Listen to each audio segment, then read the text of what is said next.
be heard. The nightlife, lost life without me. Most feds in the state wanna see by me. The whole city got pissed, heard he got 3. That other rapper got a hit, but shout he not me. Who set the city on fire soon as he got free? The king back.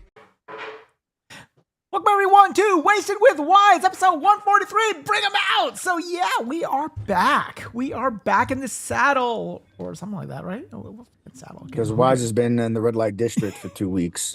The red light district, the head shops, and everything else. And in the Blue Lagoon, baby. Blue Lagoon. So yeah, I went on a little bit of a hiatus for 2 weeks, and yeah, just got back, and boy, are my hands tired. I don't know.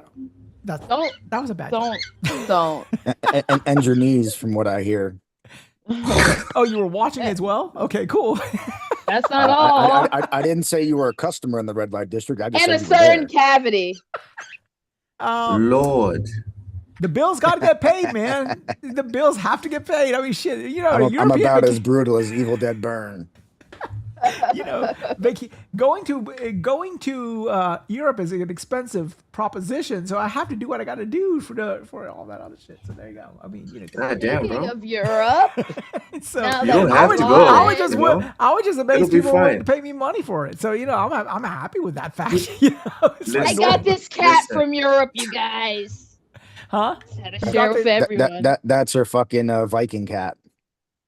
She's from Europe. How do you know? He's Norwegian. She has a passport. She literally has a passport. You're fucking kidding me. Your cat has No, a passport. she has a passport. Do you have Yeah, a passport? No.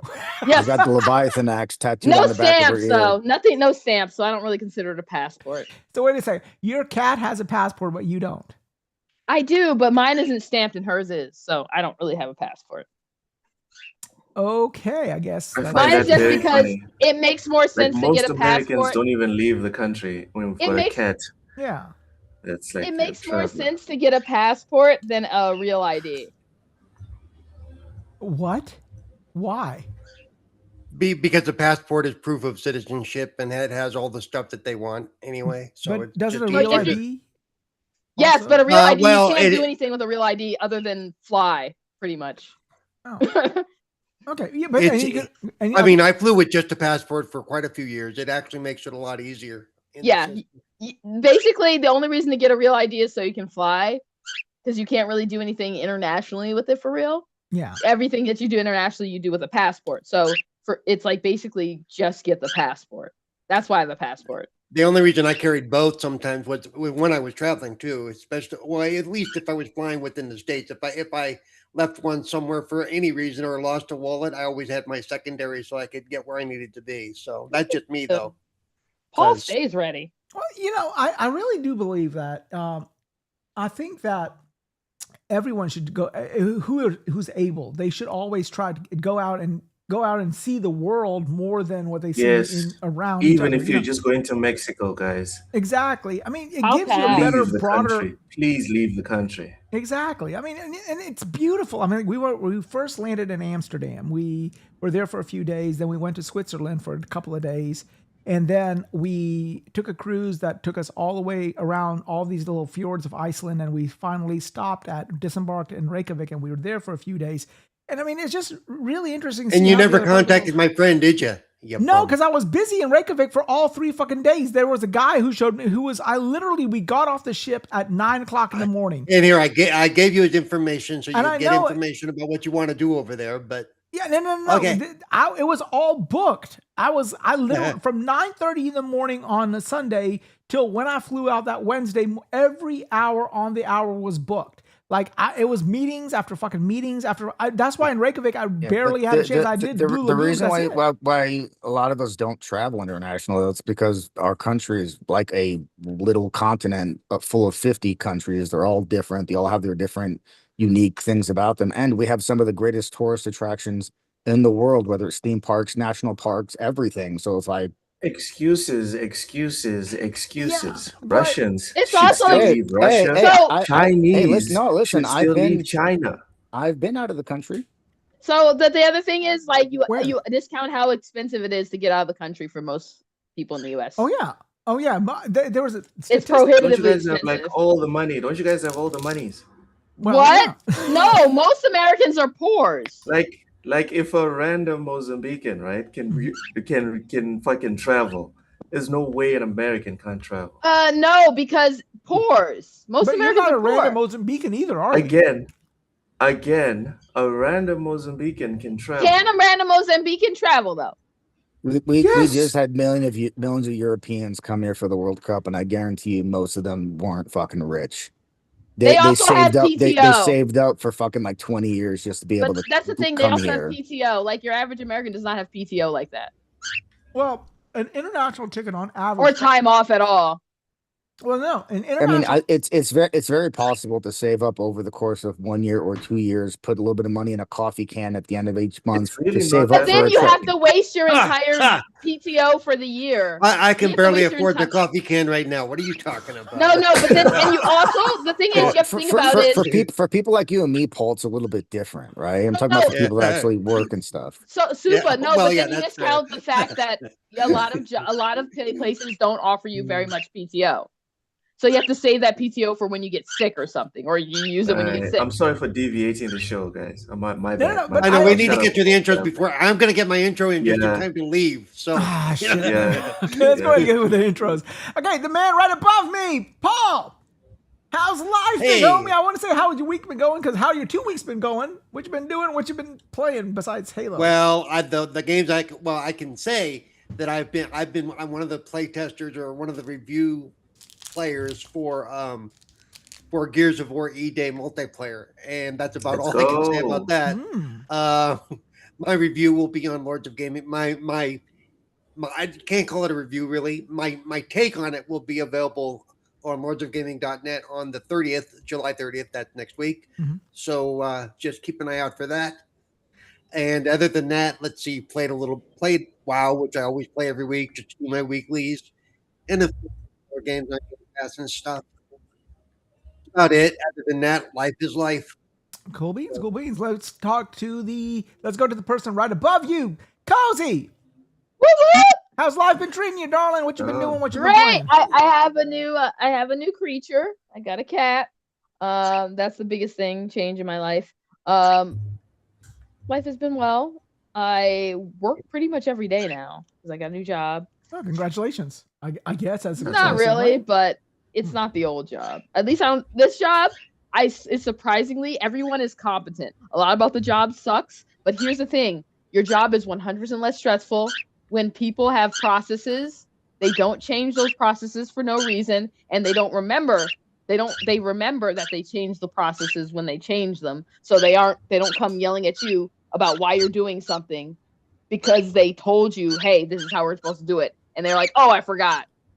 But let's go back to the old way. Oh. Shut up. Go. Big plus. Yeah. Damn, she just bitch slapped that bird off the screen. You see that It shit? always looks like I'm hitting her, but I'm not. I just Hey, wave my hand. somebody in her ring PETA. direction. I Please, just wave. please. I will have her fried up by the afternoon. Do not think Lord. tomorrow afternoon. I know you're black. We all know. What? God damn. Smash the like button, everyone. No, This is- not a this slice is of why lime, a you slice came of in. watermelon. This is how you can tell I'm not hitting her because she just comes back. God Maybe damn. she's just used to the abuse, so she knows No, that. she you likes know, it. Battered bird. She's a She battered knows. bird. She knows. She's not a battered bird yet, but she will be. She's got abuse Battered Stockholm and fried. syndrome. Battered and fried. Yeah. Battered and fried. But no, Put some garlic on it. It'll be man, I got that Korean barbecue sauce, like gochujang or whatever.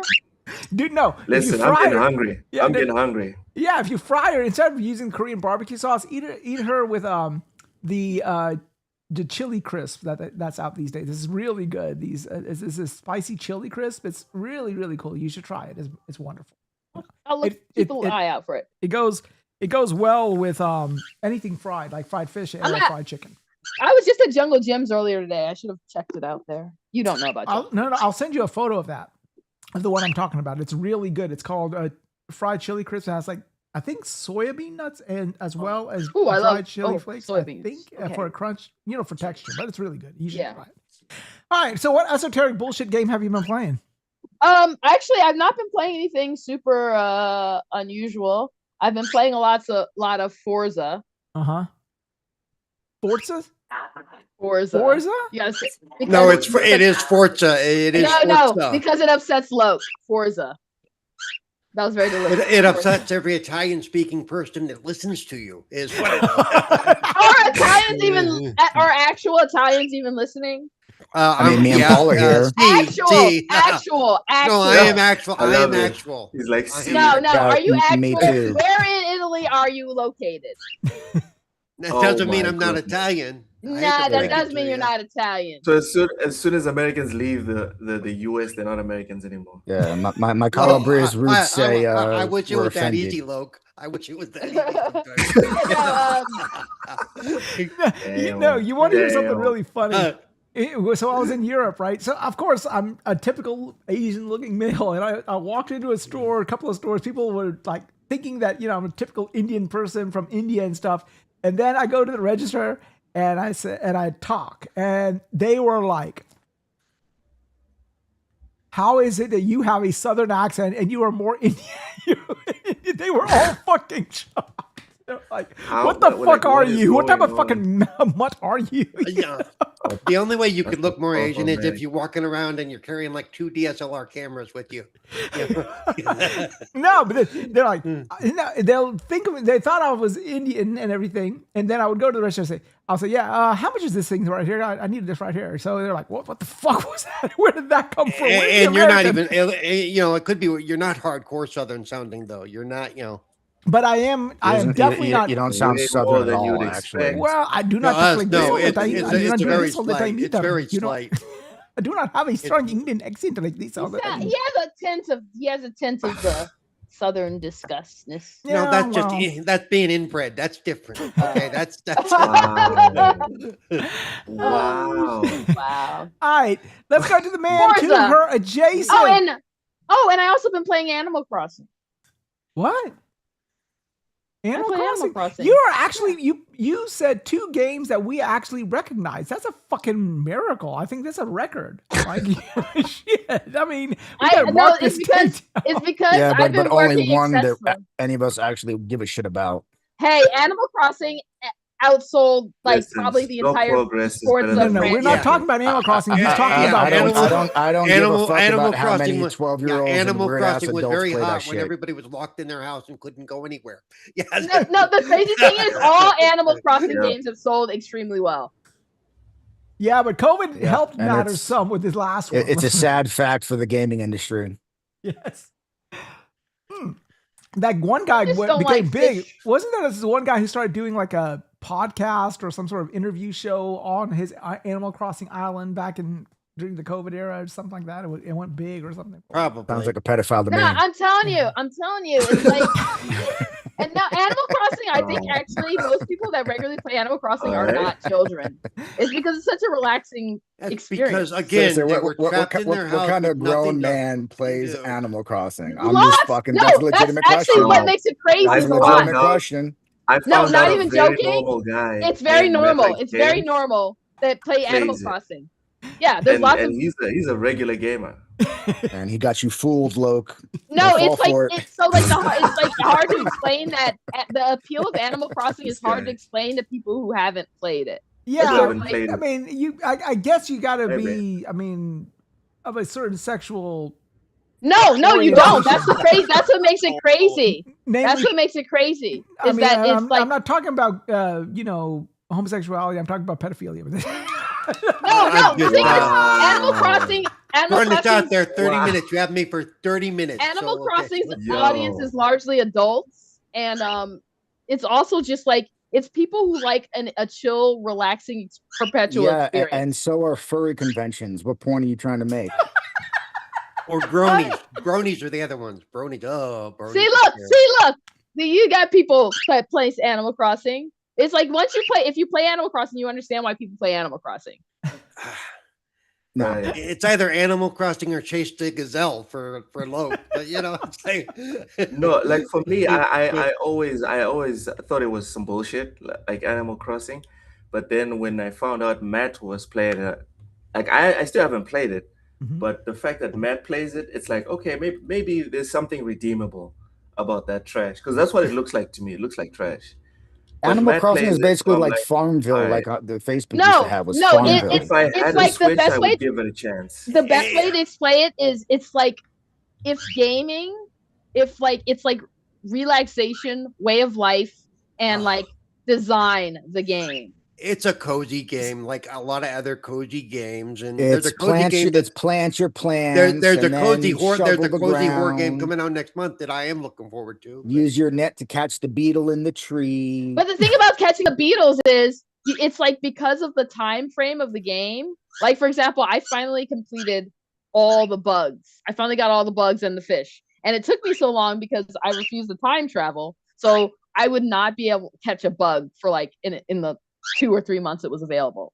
And so I'd be like, well, there's next year. If you're going to play a game about catching bugs, why don't you go outside and do it in real life? I think it'll be more productive.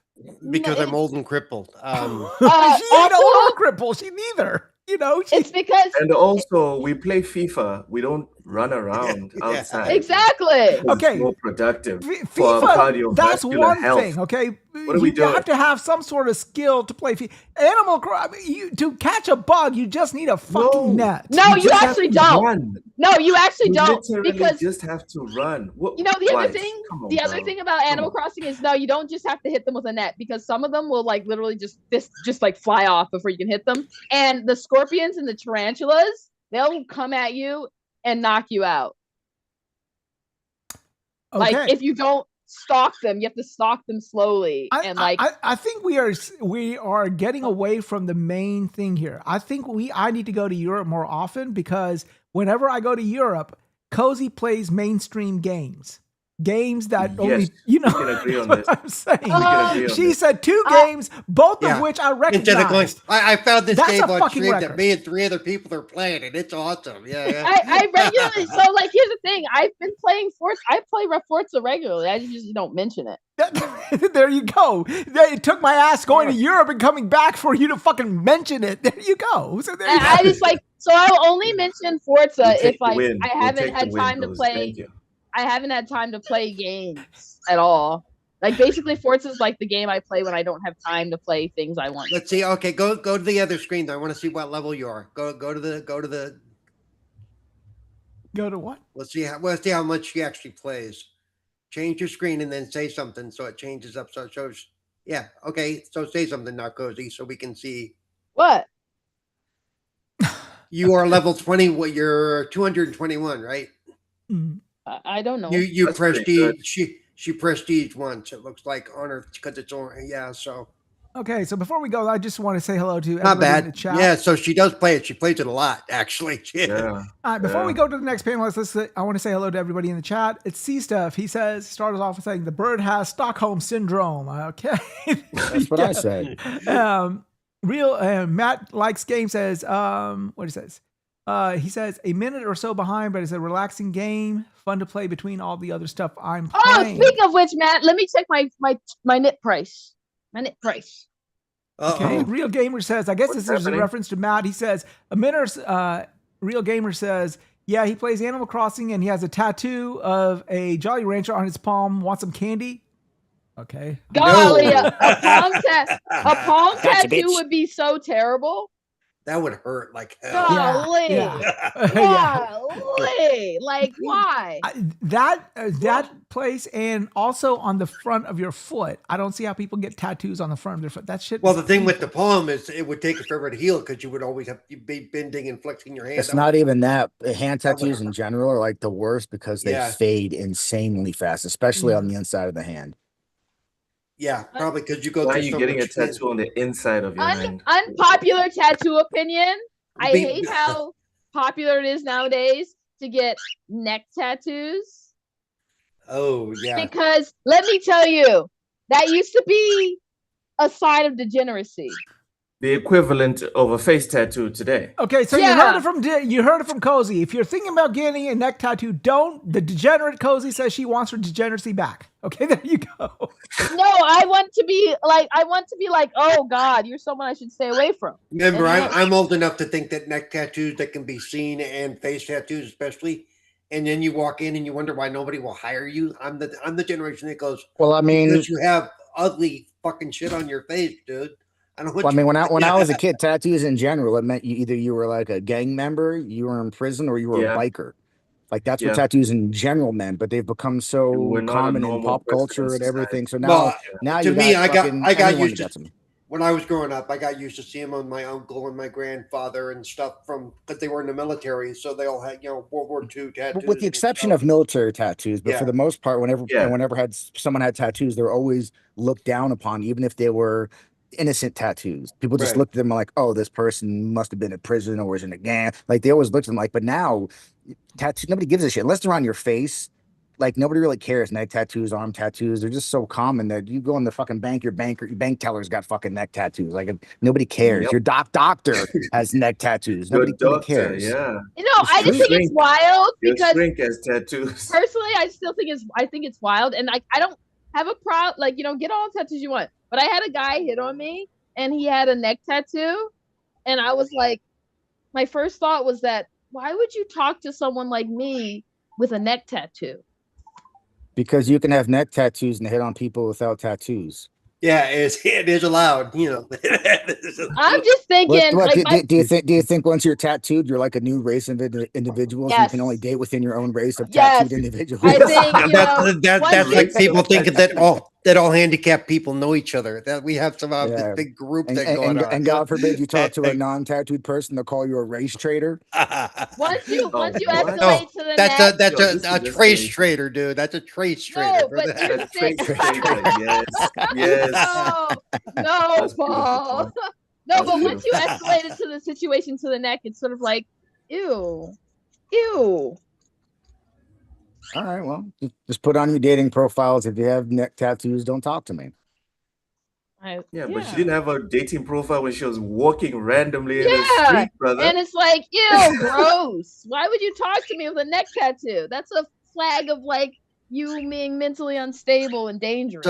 So you need to get a face That's not tattoo even right the on your case forehead that anymore. says, "If you have a neck tattoo, don't talk to me." Just put it right there on your. You're like the trans people that need to wear the signs around their neck that say that my Oh, I think I pronouns are just made her Yo, spit fucking up her yo, drink. she, yo, I we think I her. can't just talk made her about spit the up her trans drink. All right, people. let's keep Okay, all going. right. All right. Listen. We're not talking about trans people. Okay, so let's keep going. My next panelist, my man Nova. How's life, big Yo, homie? What you been doing? What you been playing? good. Assassin's Creed Black Flag resynced. Pretty much it. Ass Creed. Okay, how are you liking it? Ass Creed. It's good. I haven't played the original one since launch, so I forgot a lot of it. But it's good. The only thing is, I'm probably like 40 plus hours in, and after a while, it gets really repetitive. Like it really shows. It's still great, Mhm. but it does show like its age.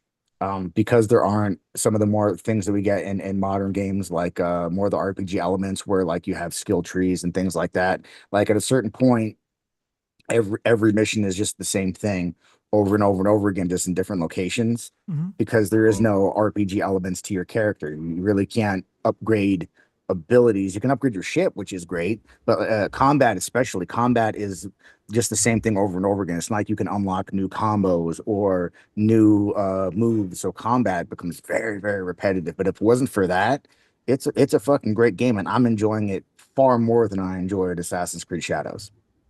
Well, I mean, people who've played it have said this is one of the stronger entries in the franchise. So, do you agree with that statement or what?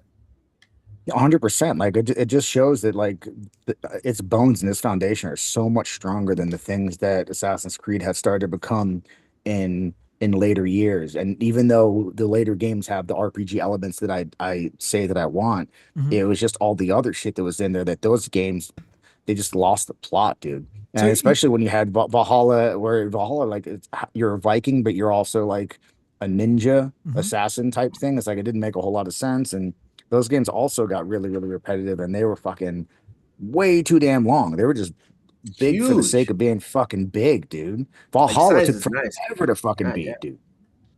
Yeah, Well, I did Um, forget because it has been 2 weeks. I did finish the story for the Black Flag Resynced. I have played through the whole thing and got the achievements that I can or that I'm willing to. The rest are just going to take forever because even after you finish the game and do a lot of the stuff, there's a lot of nickel and dime achievements, 10 points here, 10 points there. So it's like, holy crap, dude. Well, I'm it's like 40 plus hours in. I'm only at like 47% of the main story because I'm off doing Yeah. all the side quests and doing all the fucking Yep. the castles and shit.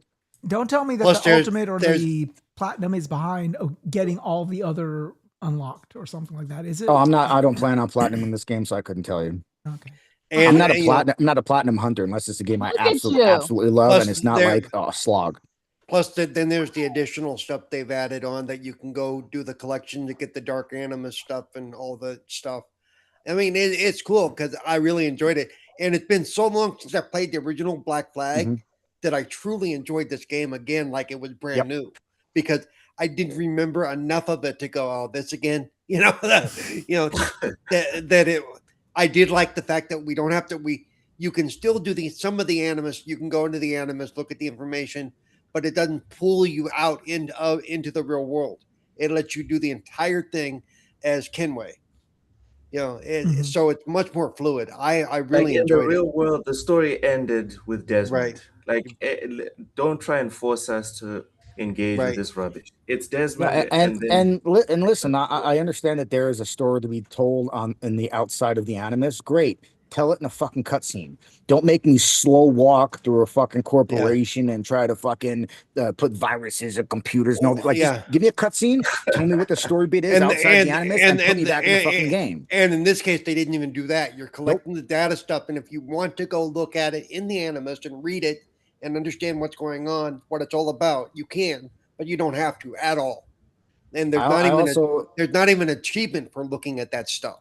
So it's like, if you want to do it, do it. If you don't, you don't. Some of the changes, like in the missions where you normally would have to like eavesdrop and follow characters in the original game, you'd have to follow like really slowly as they had their whole fucking conversation so you can get the information from them. Now, the second you start the eavesdropping mission, you can say, fuck that, I don't want to listen to him. You can run up and murder him, and then he'll have a note in his pocket. You can read the note and get the information. So you can either slow follow them or just fucking kill them.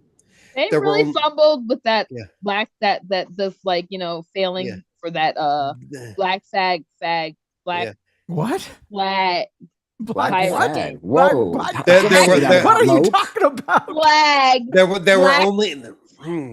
Sorry. Listen, don't bring me into this. There were only there are only two parts in main. There are only two parts in main missions. That like nope. That if you get caught, you fail. Throughout the entire game, there's only, and they're just because they're very, you know. But everything else, if you get caught eavesdropping, you get to fight it out and kill somebody, and like you said, collect the note that gives you the information. Which is a very smart way to do it in this version, because in the original I was able to beat the legendary ships. Oh, this game makes that so much fucking harder. It is a step up. Holy shit.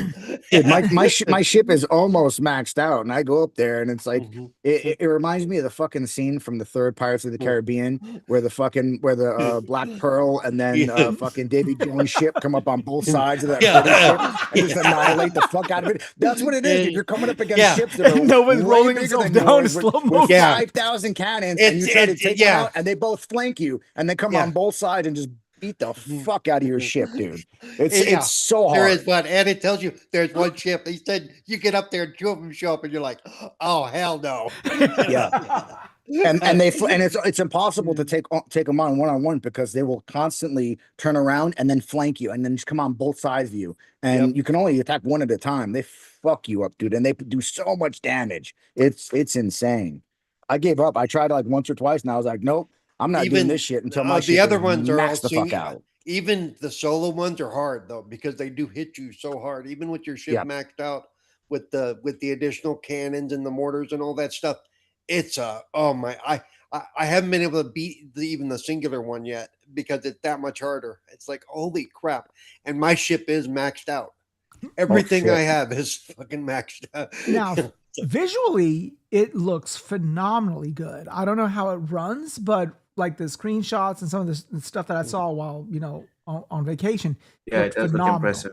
Yeah, it's just gorgeous. I play on balance, so it's running at 40, but I get all the ray trace reflections and stuff like that, and it looks pretty good. I wouldn't say it's the best looking game I've ever seen, but it does look pretty good. But at the same time, if you look at comparisons to the original Black Flag, the original Black Flag still holds up pretty fucking well considering how old the game is, dude. Right.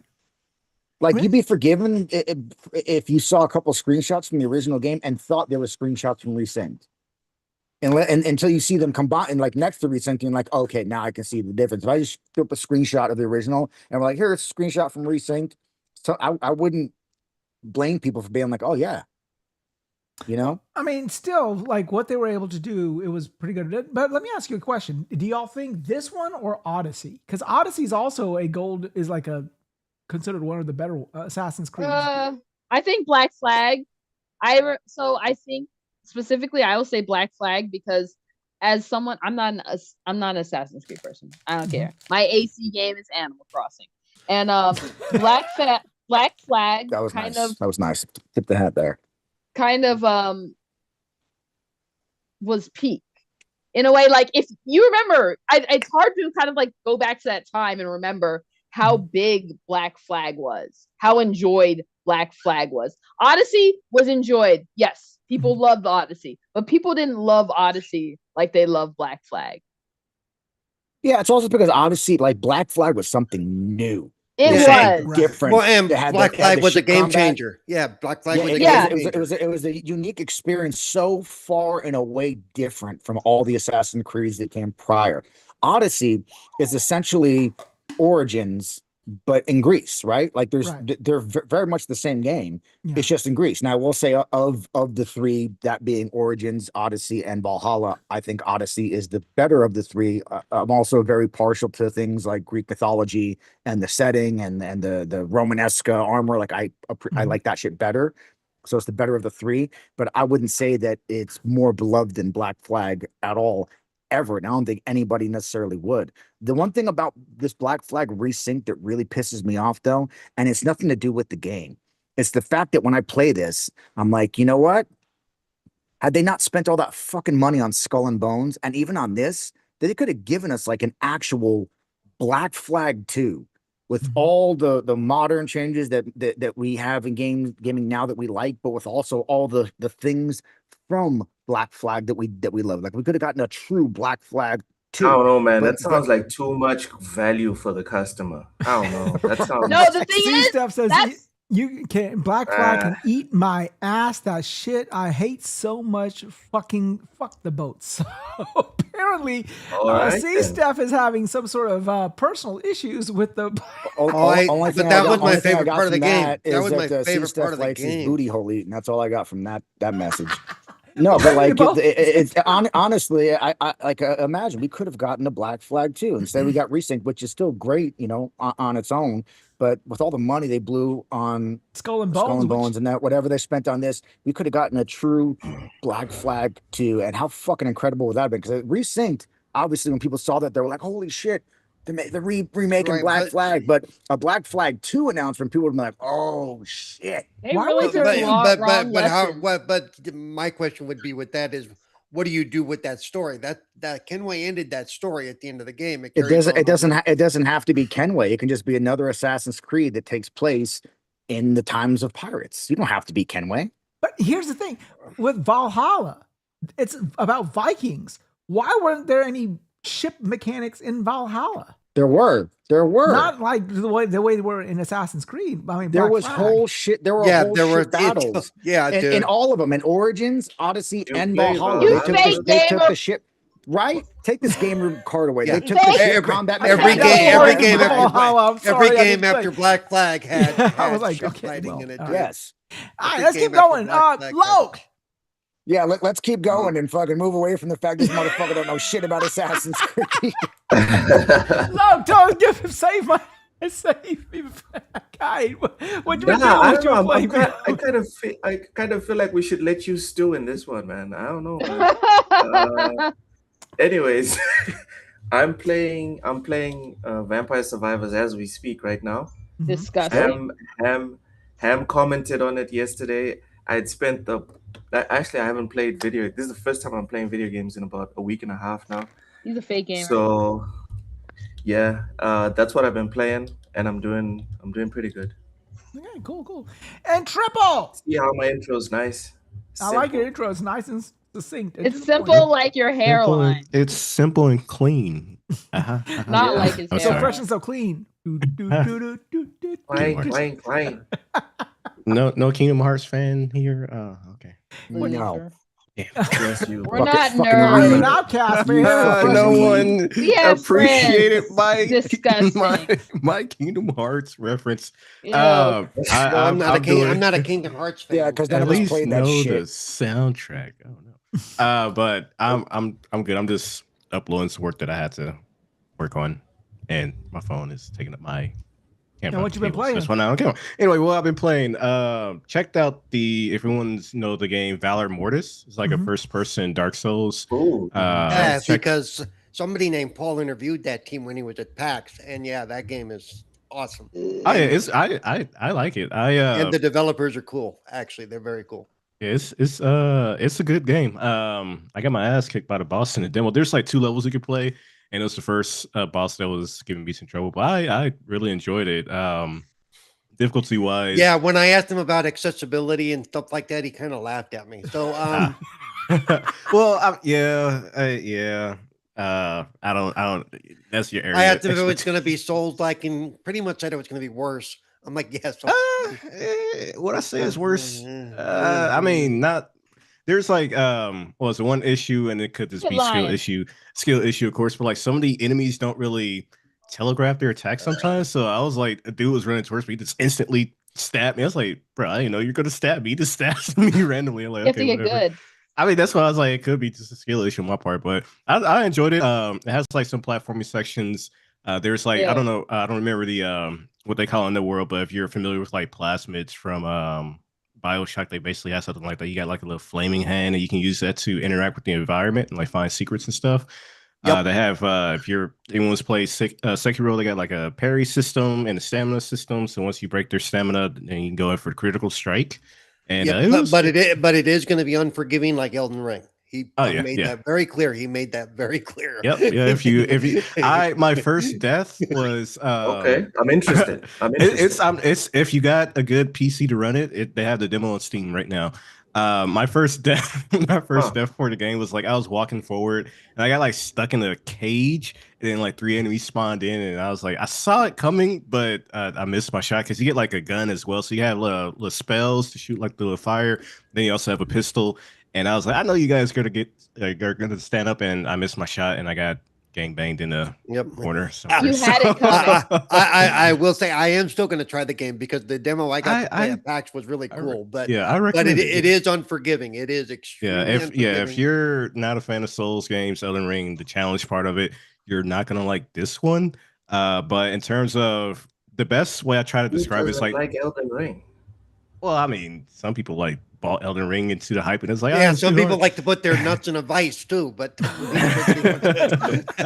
a diverse way of like of overcoming obstacles? That's the only way some people can climax. If you're talking about in terms of like combat, not necessarily. Unless there's going to be multiple weapons. I don't know. Like I said, there are spells, there are range options, and there's melee options. So maybe they'll expand on that. But in the demo, you only have one sword, one pistol, and like one ability to use in combat. Because when I asked about like difficulty levels and stuff, again I got the we're gonna discuss it. I'm like, oh, so that means no. I don't know, man.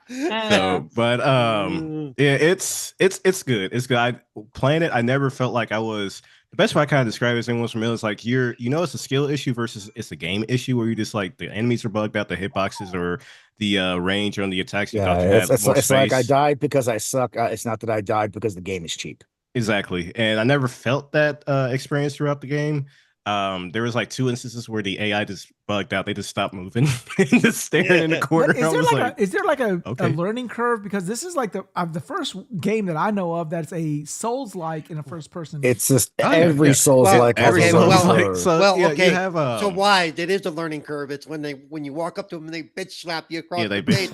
You learn. So I mean, it's walk up to them like that. Yeah, this one definitely rewards you for parrying more so. Like in Souls games, I try to avoid parrying as much as possible because I'm good. But no, this game is very parry. Unless it's called Sekiro. Unless it's Sekiro right as well, you got to really because I mean, damn, they're the same system in terms of like you can do melee attacks and your melee attacks build up like their stamina or stagger, but you're not really going to be doing a lot unless you're parrying. And then some bosses have like these weak points on their bodies. So if you destroy it, then it'll also increase their their stamina meter or decrease it, whichever. And so there's ways to approach combat, but it is primarily like, hey, it's going to be challenging. So I enjoyed it. I enjoyed getting my face stuck into the ground. So it was great. I liked it. I don't know. I think like you're a getting masochist to a certain extent. These are the types of games. I told myself, no, he's not a masochist. He's just the bottom. No, funny He enough, didn't say he's not. He did say he likes his face mashing to the 26, ground. yo. He said that. I said play that. a lot of Souls games. So I mean, like, I don't know what else to say. I'm always gonna. So he's not But into funny enough, I told myself I wanted to like stream multiple Souls games because I haven't streamed it forever. So this was actually my first time streaming in a long while. So check that out the list, and I'm just go through a whole slate of Souls games in these upcoming months. So that's gonna be fun. But I'm looking forward to this one. It's a great game. Pretty good game. Matt Likes Game says Loke isn't playing anything. He's watching Metal Gear Solid. All right, so let's go ahead into our first topic. Yeah, let's move Hey, on. guess what? It's time for me to go. Not No. joking. Look at the clock. It's time for me to take off. Well, Literally. before you log out, this little Before you leave, this little gem has come out, and yeah, the reviews. I listened to Mr. Matty Plays, and I watched a couple other streams, not streams, but reviews of this game. And generally, they're favorable, but they're nitpicking, for lack of a better word. Like, it's like, okay, if you're into the lore, there are certain things that you may not be sort of happy with or congeal are you with. when you whatever, say lore or just like the changes they made between the original and what's because I've seen like they've made like some level changes, some I we'll see, watched like, somebody level say changes. it's really cool, except I think they're just trying to cover for all the shit they've been doing. I'm like, okay, so you're Are you not talking reviewing the about- game, you're reviewing. Are you talking about that post? Let's not forget, a lot of these are the same people that are like, you can run in Halo Infinite. Bullshit. 0 out of 10. Yeah, I mean, yeah. Wait, really? I saw somebody get Yeah, pissed off can- because they can go. You can get the skull to go third person in the game. I'm like, why is this a problem? Yeah, If it chooses to I go think third person. So what? Yeah, it's definitely one of those weird moments where it's like, hey, it's a remake. So if you want to have a purely authentic experience, go play the original. Go play the Halo Master Chief Collection. Was it the first Love Evolve finding the remaster? Yeah, people are looking. People are looking to rip it. They're looking for reasons to talk shit about it. Yeah, because I think that's the most valid criticism I've seen though, is that like the Master Chief Collection, you know, they remastered Halo. Did we really need a whole remake of Halo when the Master Chief Collection has a full remaster of Halo? Now, whether where you land on that, it depends, and I honestly don't care where you land on that. But I think that's really the only valid criticism I've seen. I think because the MCC is 4,000 gigabytes long. Well, with this one, I appreciate the fact that even though asking the question, do we need another one? At least they actually tried different things with it, because the Master Chief Collection was basically a 1-to-1 remake. I was watching a Digital Foundry, and they were talking about how like graphically and how they had like the tone of the maps, they changed that aspect. Like some of the maps didn't match the atmosphere of the original. But again, that was a 1-to-1 experience with this one. Whereas, hey, if we're gonna remake it, just kind of like Final Fantasy VII, at least add something to it, give it a little bit more of a different experience for players to have like secret levels or new mission levels. I think the library mission in the Digital Foundry review, that was like, hey, no, they actually made this level feel unique and different versus what we had in the original, where it was basically just like copy pasta level design. So if you're gonna, my whole thing is, if you're gonna remake a game, like actually make some changes, because then it's like, why wouldn't I just go back to the original at this point? I've heard from people who have actually played it that it plays a lot faster and in some places a lot more difficult than it was previously, which is good. There are no lull points anymore, apparently. Instead of just getting swarmed by the little rat that run around, they actually, here come the big boys too. So they added like bosses in some sections. Yeah. Like, so it's like, hey, no, they actually did. It's not just a 1-to-1. They actually made some changes. It's on Unreal, so probably not. Oh god, I don't know. No, they should, for shits and giggles. Come on now, like let's come on. Yeah, they're trying to erase. They're trying to erase the history, man. That's why they changed their studio name to Halo Studios instead of 343. Like, We're not 3 for 3. Yeah, but you can't Craig, forget the past. That's what I'm saying. That's why it's a history. I don't know. Anyhow, but graphically. Anyway, so let me just say, you can find me at Cerebral1 on Twitch. Cerebral where are you on Twitter. Where are you going? Tell everybody. I am going to go do the last versus preview of Gears of War E-Day multiplayer. That's Look tonight. at the cool kid. Oh well, I wish I could play Gears of War. It's not like I'm a fan of Well, it. you can play Gears of War in privileged. a few months. Again, you can look for my write-up on July 30th at 9 p.m. Eastern or 9 a.m. Eastern on Hopefully Paul lordsofgaming.net. addresses the game, not Gaza. I will address the game. Man, that post, I was like, bro, what? Let's talk about the game, man. Yeah. No, I'm gonna talk about everything but the game. We're gonna totally tell me about global warming. Yeah. And somehow, if you really think about it, the emotion is just like the gas of today and how EVs are the reason they don't have vehicles in Gears of War is because they can't afford the fuel. Of course. The damn pendulum wars ruining it for everyone, man. The pendulum wars. I know a little bit of Gears lore. Well, If you could stay a little bit longer, we'd appreciate it. But we understand if you have to dip out, though. All right, Yep. Paul. Guess what? What? Cool. So Chicken butt. You fell for it. Yeah. Well, here's Also, let me just throw out there too that I'm going to be at Dragon Con in Atlanta this year. What? You are? And Wait, that's why I hey, mentioned it sorry. because I know you've gone to Dragon Con previously, haven't you? Yeah, I go regularly. Yeah. So if you're there, maybe we can meet up. No, definitely. If you say no, I'm gonna hunt you down. Well, you'll be in the right area for it. Paul is so, gonna I have should his be own there. booth. Paul has neck tattoos, just so you know. I don't care. And it'll be easy to find them. Find Yeah. them all the way. I promise. Okay. Well, Woo, Paul. here's Now, okay. how the hell do I sign off of this stupid thing? Hit the X button in the corner. I don't know. Me neither. It's not where it usually is. Yeah. Anyway, I'll just close the window and it'll go bye-bye. So there you go. Pleasure. Bye. Later. Bye. All right, I'll see you. Bye. All right, so okay, so one criticism that I know people have been saying about this game is that the graphics are not that much better than the graphics on the Master Chief Collection. So Hold up. Yep. Really? So okay. I mean, that's what I heard. I had to look at the review you're referencing because Digital Foundry, I they did haven't even played the game, and I know that that's entirely untrue. The lighting alone makes the lighting, the apart atmosphere, different. The materials, like the details of the materials is so much better. I mean, do they look similar? Yeah, of course they look similar. It's a fucking remake of a game that's already been remastered, so it looks similar. But they've made several changes, and it's got many differences over the remasters. So to say it doesn't look that much different is entirely fucking untrue. So is it the best looking Unreal Engine game I've ever seen, or the best looking current gen game I've ever seen? No. Does it look better? Does it look better than the remaster?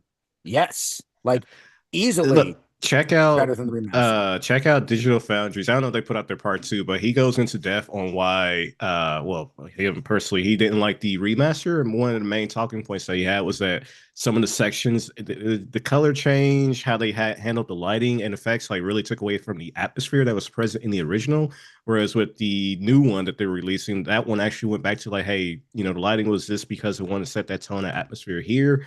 And was it the I forget what mission level it was, but with the Covenant ship that you're boarding online, there's like a giant teleporter beam, whatever, in the environment, like how they add more to it, make it actually, feel more authentic, I guess you could say. So that's like, no, they did a way better job recreating the original, but bringing it up to like modern day visual standards, I would say. So I'm like, Triple stop chilling.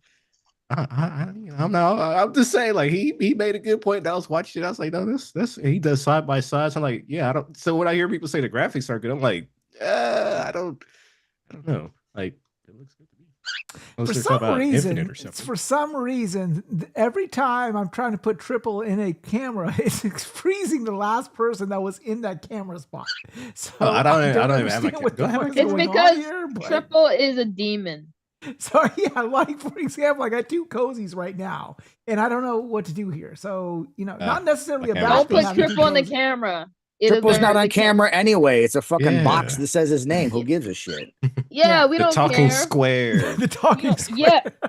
You know, I it's thought I really plugged funny, in my Triple. camera. You Wise really just wants to are. make sure that people get a full screen box that says triple in the middle for some reason. Oh, Triple, yeah. you just described Oh, yourself yeah. accurately as a talking All right. square. Okay, so I let's keep appreciate going. So Halo, it's coming out on the 28th, unless I guess you pre-order and buy the Pre-ordering deluxe. it there. No, you copy. had to pre-order the deluxe edition or to get it today, like on the 23rd. Otherwise, if you get the regular broke bitch edition, you get it on the 28th. Oh, okay, well. Hi, I'm guess I'll be the I'm getting a broke bitch. Game Pass. I'm the brokest edition.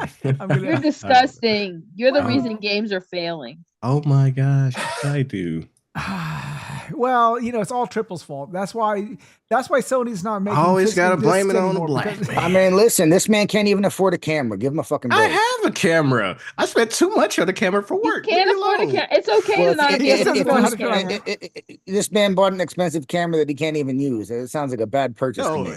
no. That's my other camera. I gotta set that one up. I had to plug in my current camera that I'm using my webcam. It's Uh-huh. okay. It's Uh-huh. okay, Triple. You Yeah, don't have a yeah. camera. Uh-huh. We accept you. Yeah. We accept you anyway.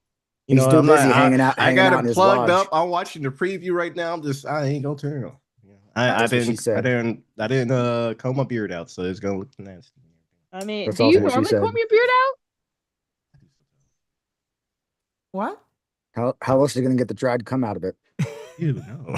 Oh, All right, let's keep going on this topic. Not gonna Let's say anything. switch it up a little bit. I'm not saying nothing. All right. So, Sony has gone inconspicuously silent, but other companies have sort of started talking. Nothing for inconspicuous Sony? about that, but all right. Yeah. They said basically, no more discs after 2028. And then 2 days later, they say, "Oh yeah, buy the fight stick." And then they went radio silent. And then now you've got GameStop coming out and saying, "Hey, it's totally irrelevant to their business whether Sony makes discs going forward or not." Same thing with Ubisoft. They said, "Well, that's not really a big deal. It's not going to really affect anything." So GameStop is full of fucking shit. no, How is a major console manufacturer and one of the biggest companies in gaming not making physical media completely irrelevant to their fucking business model? Their because- business model is literally physical media. No, They're that like was their Nintendo. business model. Their business model now is mostly like nerd slop. yeah, Funko Pop. It's a Funko Pop store now. I mean, like if you go Well, into this, like fucking wall to wall yeah, Funko Pops. then change the fucking name then. It should be It's Funko fucking Pop Stop. stupid. Yeah. It has a nice ring to it, Funko Pop No, Stop. it's not Funko Funko Stop Pop Pop. store. They have Or to call it change their name to Slop Nerd Slop. No, Nerd Slop sounds like a strip club. My bad. Stop, stop. It does. But no, literally, GameStop is in the business of nerd slop. That's what their entire 90% of what their store is now. They stopped, but they started making that transition fucking over 10 years Oh, ago. yeah. You'd go in Yeah. there and there'd be way less games now- on the shelves, and there's more peripherals and more collectibles and Funko Pops and things that like had really nothing to do with video games. If I recall, didn't Sony say they would be like supplying digital cards or something at least? Digital Yeah. codes in stores. So I mean, you still take out of the sell I and don't trade know. and stuff. But aspect of it. with this whole thing with Sony, like what do people? Yeah, they've gone radio silent, but what do people want them to say? Like there is no, We hear there's you. nothing, there's nothing they could say We that's understand going to your fix this concern. problem besides, sorry, we hear you. We're gonna make physical We have a games in box to sell 2028. you. Like, right? Like unless they say we're bringing back physical games in 2028, nobody wants to hear a fucking thing they have to say. So they're not Oh saying my anything. god, I get here 1 hour late and you guys are still on the We first just, we topic. just, yeah. we the second took topic. CE. No, Well No. done. Well done. Appreciate for waiting me, okay? How is the everyone crazy- doing? We got through Combat Evolved.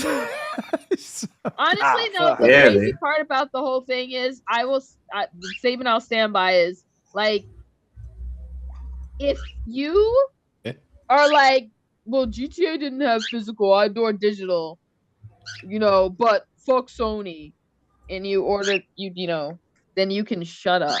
Well, see, here's the Because thing. GTA will be making them more money than any of your favorite physical single player games. Yeah, and all these people that are posting them canceling their GTA 6 pre-order, I don't fucking believe a single one of these people. Hold on, because hold first of all, on. I didn't see anyone doing that.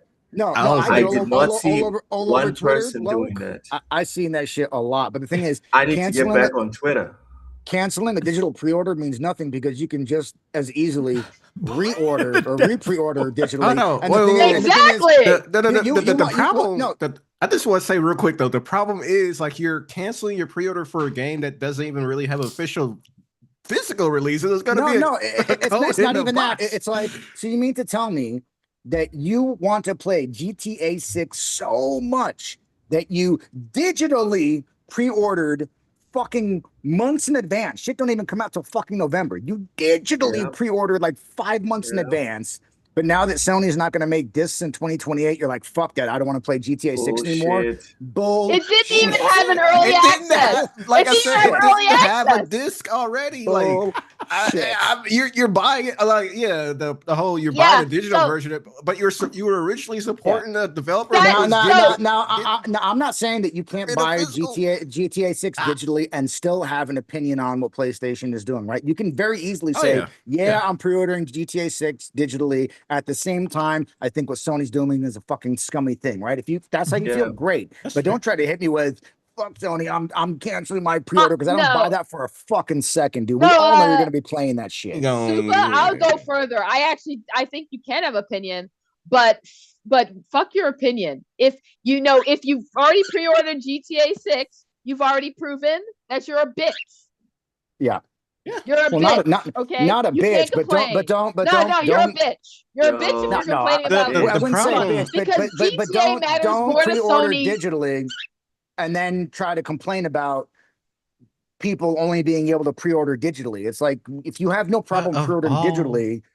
I mean, here's the thing. I think the bigger issue is not so much the going away as the physical media. I think that the thing is the discussion around ownership of property, right? The ownership of the game, because it's the fact that people would have less of a problem pre-ordering games digitally if they didn't feel like once I pre-ordered this game at any point they can just nuke my property, because once I buy it, it is my property, whether it exists on a server somewhere or on a shelf in my house. I paid for it with my money. It is my property. So I think that's the bigger conversation, is that people want to know that their property is theirs.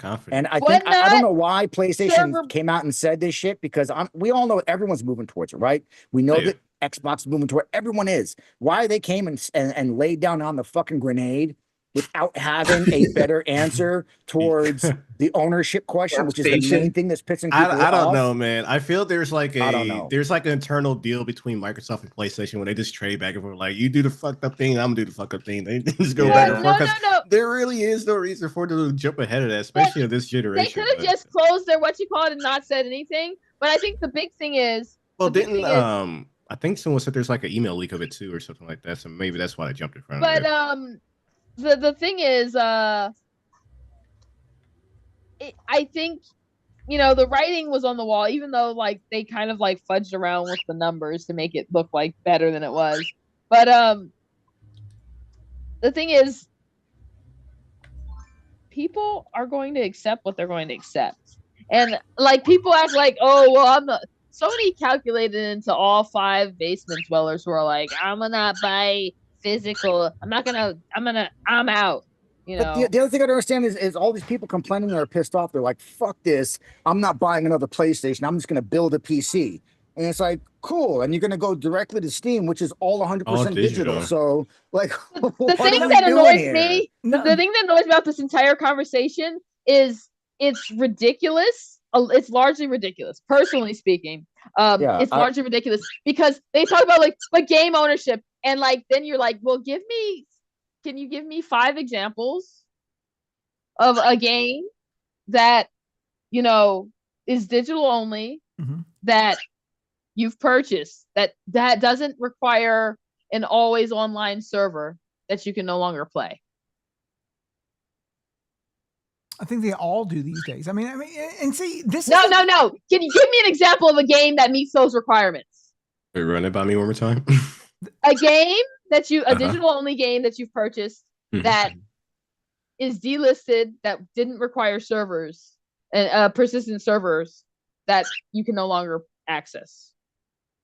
I can really come up with an example, but that's really a specific situation to look into. But no, that's not specific. That's digital gaming. No. I say specific because it comes down to like, okay, what about single player games that don't need you to log into it? And are there single player games that really don't have no required online connectivity? Can you still play it now? Off the top of my head, I can't think of any single player game, but I'll put in reference like Elden Ring, for example. You could play that offline. If that got delisted and I couldn't update it anymore, would I still be able to play it? And I don't care about multiplayer. I just want to play the single player experience. No, but Triple, that's what I'm saying. That's why when people are having these arguments, it's like, find an example of a game that's delisted, that's digital only, that you can't play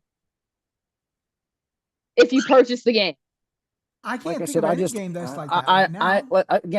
I can understand. Like I said, I can understand people that are upset about it. Like I get it. I understand most of their arguments, but I just don't understand what their end game is. Because if their end game is, oh, we're just going to boycott and not buy games anymore, it's like, okay, well, if your goal is to basically cause PlayStation to go out of business and that happens, great, congratulations, you've got a scalp to put on your wall.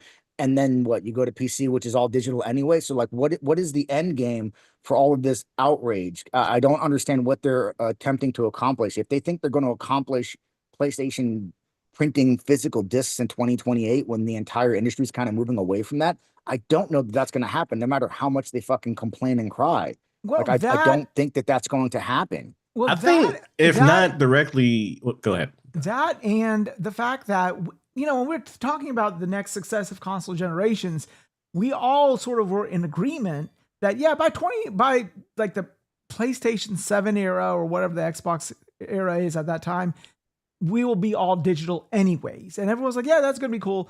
But then like, okay, so if we sort of bring this up ahead of generation to PS6, why is that a big deal? Like eventually, like if the PS6 still did physical media, then we'd have the same discussion during the PS6 and PS7 transition. Like, okay, well, what the fuck with it? I mean, eventually there's got to be a line in the sand that says after this point, there's no more physical games. I think, again, I get it. My only concern in all of this is the monopoly PlayStation will have on their single player IPs. So for example, say Tsushima, right? Ghost of Tsushima. You could probably go get a physical copy of Ghost of Tsushima for like less than $40 right now if you wanted, or maybe even in the Metal Gear Solid Delta, I saw on Amazon was like $20, and I'm sure if you check the store, it's still going to be full price. So yeah, so that is what I'm worried about. What I'm worried about is that like now, just like Nintendo gatekeeps the price of their games, like you if you want to still buy Breath of the Wild digitally, it's a $60 purchase right now in 2026. That's what I'm worried about. Like when they make their IPs, then their IPs will be like sort of gatekept by them, and they're not going to reduce the price as frequently as they should. And therein lies the problem. Like if they do that, they're sort of digging themselves their own ditch, because what's going to happen is people are going to say, well, are these games that this company is making, are they worth it? Yeah, are but they worth at that point, then as the consumer, you get to speak with your wallet. You can either support games that cost that much or you don't, right? But this whole thing of like, oh, we're going to speak with our wallets and show PlayStation that we want physical media. It's like, bro, people did speak with their wallets and they purchased games. They've been speaking with their wallets. That's why. And we can say, oh, they fudged the numbers to make them look better for whatever they did. The numbers still, digital sales still outnumber physical sales, regardless, right? Whether there was fudging of the numbers, which I don't know there was, I didn't investigate. I'm just saying that's like the claims. Are they fudged the numbers? Or they try to make the numbers look better than they were to make their case look better? Irrelevant. We know that digital sales have outnumbered physical sales for at least over a decade. The right? trend starting with like freaking the Xbox One generation, like people just constantly been moving forward with all digital. Xbox is different. Xbox heavily incentivized digital really early. So like Xbox players moved digital. So with PlayStation, the difference that's another thing people were talking. If you exclude if you exclude PlayStation's, if you're talking about PlayStation to get those numbers, they include digital-only games, microtransactions. Well, see, that's another thing. Their actual game closer to 50%. No, but when I was strolling through Twitter when I was on vacation, people were like, "Oh my God, Xbox is going to do physical, and they're going to kill PlayStation because Xbox is going to be doing physical." Yeah. I'm like, "Well, the Xbox was doing digital before even PlayStation was, and in fact, their discs have no game on it." The best-selling Xbox this generation by multitudes over the Series X was the Series S, the digital-only Xbox. So, if anything, Xbox has looked at the data and said, there's no point in making a physical media next generation. Most of the Xboxes purchased this generation were digital only. I do want to say real quick, because when I joined in, I heard what Cozy said. And Xbox didn't push the digital option. But at the time, during the Xbox 360 generation, Xbox was the only console that offered full games to be purchased through their online service. State of Decay, the very first State of Decay was an Xbox Live exclusive. That's the only place you could play it. No. What I'm saying is they incentivized digital purchasing, so people. Well, they were already. They were the first to sell anything digital game-wise on their storefront. Yeah. So whatever. But I'm saying is all just God that. Damn, she just said whatever the fuck you said. I seconded it. She pulled my cousin Vinny. Everything that guy just said was bullshit. No. I get that, but no, I get that. But 360 was not heavily still thinks digital. I'm arguing with her. That's not what he's saying. What the point he's trying to make is that Xbox was the one that kind of was at the forefront of giving you the ability to purchase games, full games, digitally through their online service. That's all he's saying. He didn't say they incentivized people or that. So it naturally evolved into a more digital heavy platform. Yeah. I think the other thing. Go ahead. I think the issue with Sony is like they really need to put people's minds at ease when it comes to all digital, as we say, when it comes with the pricing, when it comes to just your digital ownerships. I saw someone speaking about how they bought games, I think on the PS3, PSP, or Vita, and some of their downloads just weren't working anymore because either they moved devices, anything to do with the licensing. I'm not sure. But when you have issues like that across the board, just in small cases, it just adds on to I can't really trust an all digital future, even if all your, majority of people are going with digital these days. The refund policy is trash, and it's just like, if you're gonna go all digital, show people that they can be confident in. Not to mention, like, was it the network going down? I think someone listed somewhere, but I'm not sure to what extent it was. So it's just, if you go in this route, let people know. Are like, we hey, talking about the PlayStation hack where their service was down for 3 months? I mean, there's that too, but I mean, there's that. And someone said something recently I saw on Twitter. I didn't read into it myself, but that is still a valid point to look at way back on the PS3, where you just couldn't play your games for months, I think 3 months exactly. So it's weird for them to announce that and not really say, hey, you could trust in our refund policy. You could trust in ownership and this, that. It doesn't matter what they say today, though, because those policies could change tomorrow. It doesn't matter. Whatever they say today, even if they say shit to put people's minds at ease, they can the second the PS6 launches, they can go back on all that. So it doesn't, at the end of the day, it doesn't matter. I would slightly agree, but also disagree, because you're still dealing with corporations and corporations. I've heard people signing contracts and then they turn around and change the contract after it's signed. But it's just like, it's better to do that and actually showcase. I've altered the deal, Fred. Don't alter it further. But it's better they do that and actually show that they're trying than to just say nothing and just say fuck you, we're going all digital. Because it's like, yeah, you could change your mind in the future. I'm not sure how it would be on the legal side of things if they make a public announcement saying that and you get all these different what am I trying to say? Like, lawmakers in place. Talking about going all digital in 2028. Yeah, like it's not like they're like, hey, just so you guys know, starting next month, no more physical media. I get that. We're talking about potentially PS6 territory. Triple, you mentioned the Vita and the PS3. I'm gonna say that anyone who's arguing about their PS3 and Vita digital purchases is disingenuous. As someone who has both those platforms and loves those platforms, let me tell you, both those are hacked to hell and back. I would never purchase a game there. I probably shared a link to it, but someone was showing like on their Vita. And why didn't those people purchase the game physically on Exactly. fucking on the SD cards or whatever? No. But the point is still like, this goes back to, if there's an issue, regardless of why did I purchase this here, why haven't I upgraded? If there's an issue that is preventing me from playing the games that I own, that has to be addressed. No. Yeah, no, the issue is specifically with the Vita and the PS3 are because people who actively play those in this year.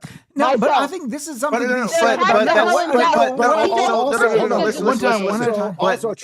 still a point to be made, because like, what if, and this why is are a you ways out, purchasing but digital games on a PS3? no, you're missing the point. You're missing the point. There is an I purchased something on your platform.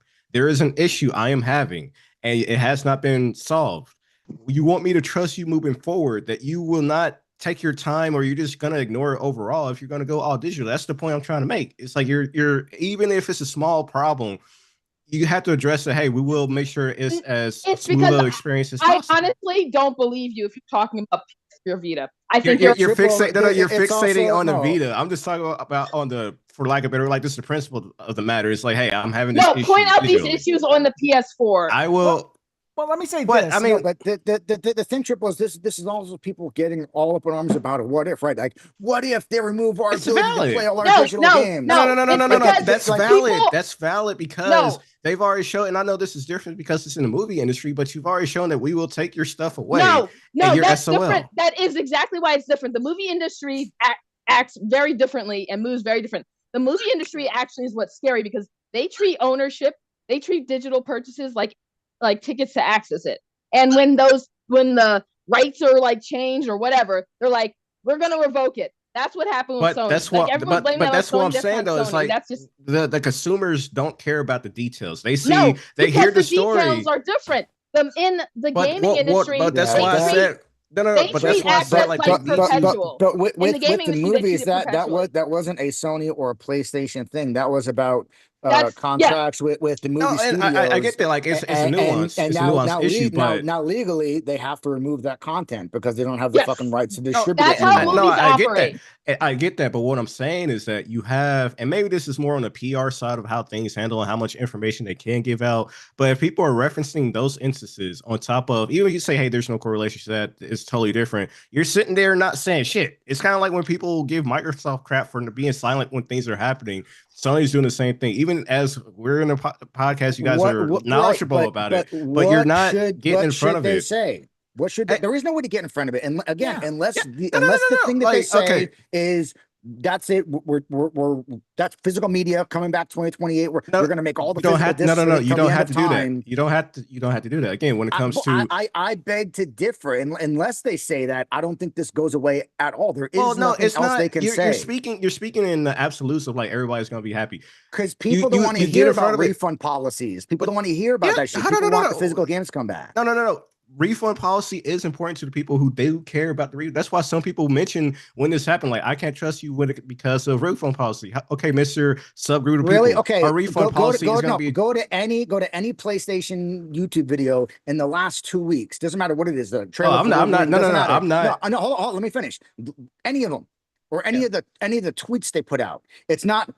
No refund policy, no buy. It's no physical, no buy. No physical, no buy. No physical, no buy. They don't give a fuck about the refund policy. They want the physical games. So the perspective I'm coming from isn't, because I understand some people saying we want physical. I'm speaking for people who are hearing this and they're upset with Sony and saying, hey, if you're going to go off physical, address these problems. And some people, and this could be people who, like me, for myself, for example, I am 99% physical, or not physical, digital. But that said, yes, fix your refund policy. Like, even if you say, hey, we're not going to backtrack on the physical, but we heard you, the refund policy isn't that shit. Great. I got something out of that. I'm sure there's other people that are like me like that. But when it comes to people. I understand that.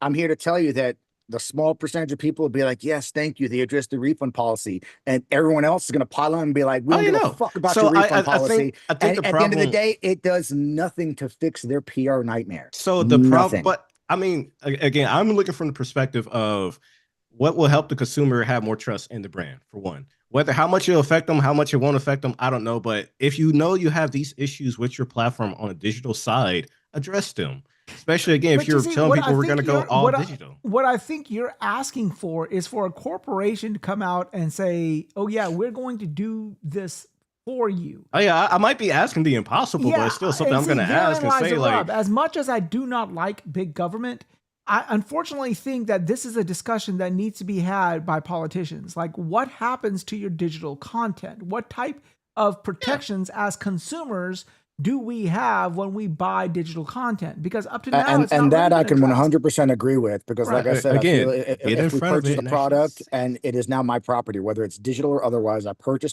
didn't purchase a rental agreement. I didn't purchase a temporary access pass. I purchased the product with my money, regardless of whether it's digital or physical. It's irrelevant. And the detail is that you bought it full price, as considered to be the full thing for 100% be with you forever. Fabio, even if I bought it 5 years later and it was only $19.99 on sale, I still bought the product with my money. It is now my fucking property. No, I totally understand.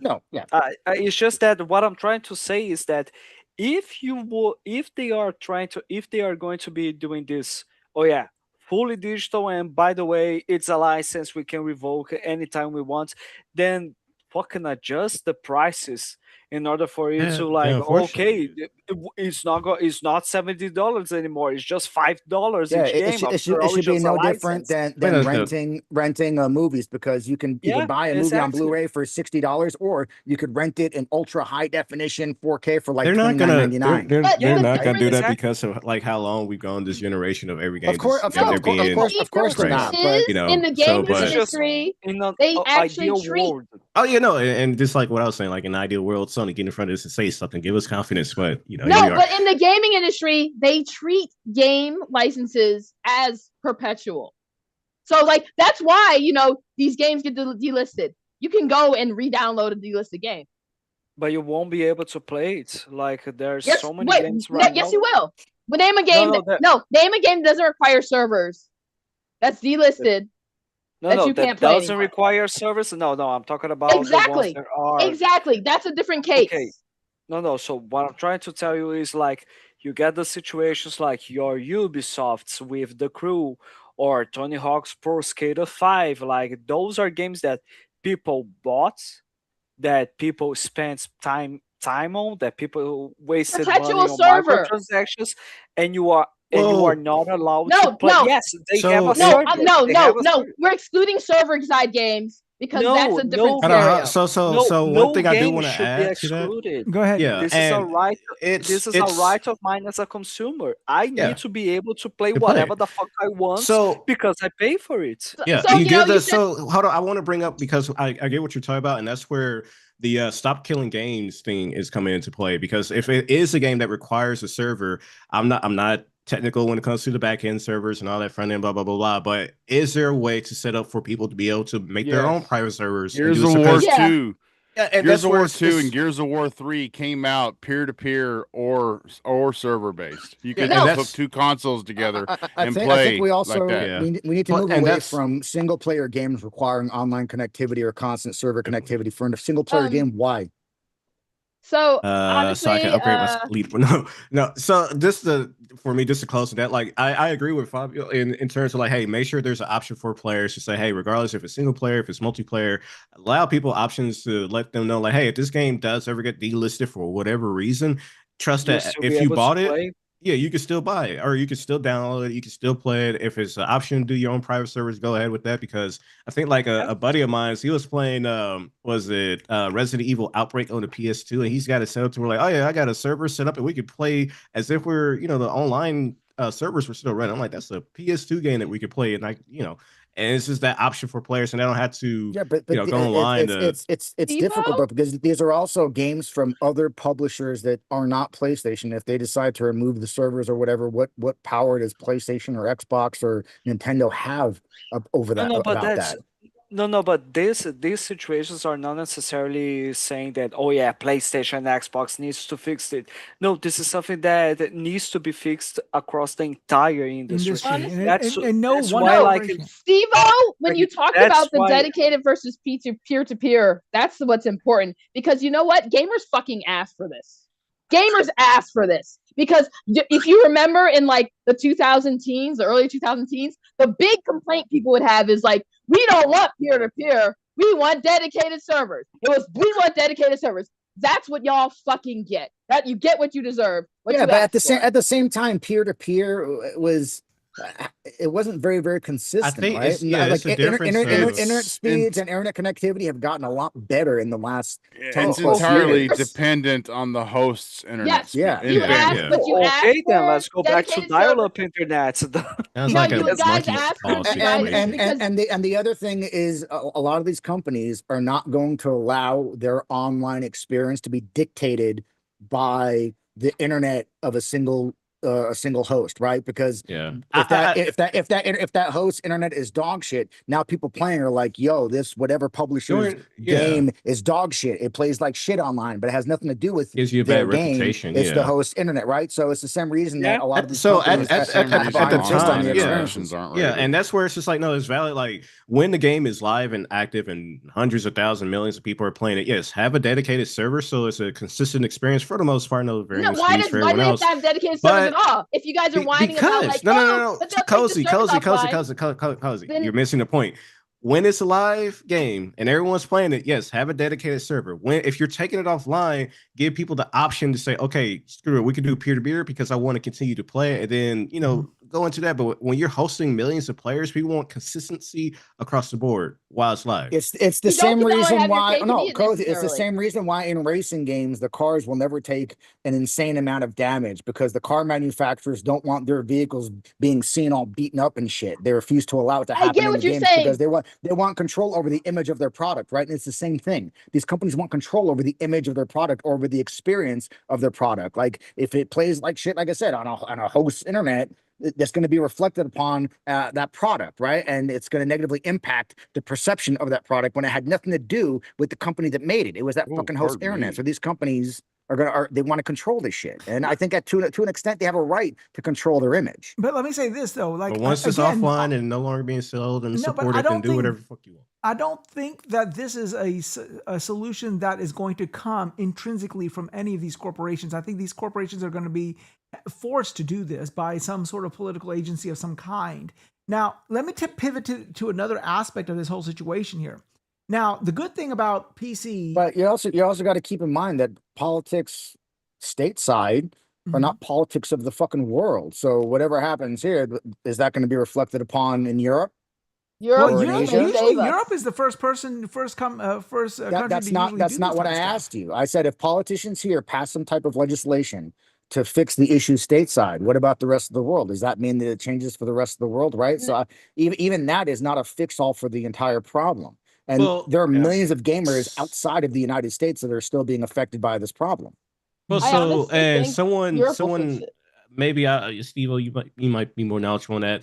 If they were to mandate server side requirements or allowing dedicated servers or peer-to-peer rather in the States, isn't that something they would have to do to where like, hey, there's no way we can make it exclusively? Like it's a feature that we've made in the States, so how could it not go to the other worlds or something like that? Like you already got it. Unless they're just like, well, it's not mandated in Brazil, so we're just not going to do it. But like, you already do it in the States, so you already have the process to do so.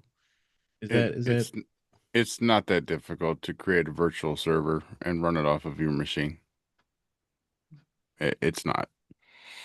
But like you said, you can't host millions of players off, even if you got one gig up, 1 gig down. You can't host 1 million players, but you and 3 of your buddies that still love a game can still play a game together. You can support that, or you could even support like maybe 8 people in a team batch, in the original Counter-Strike or whatnot.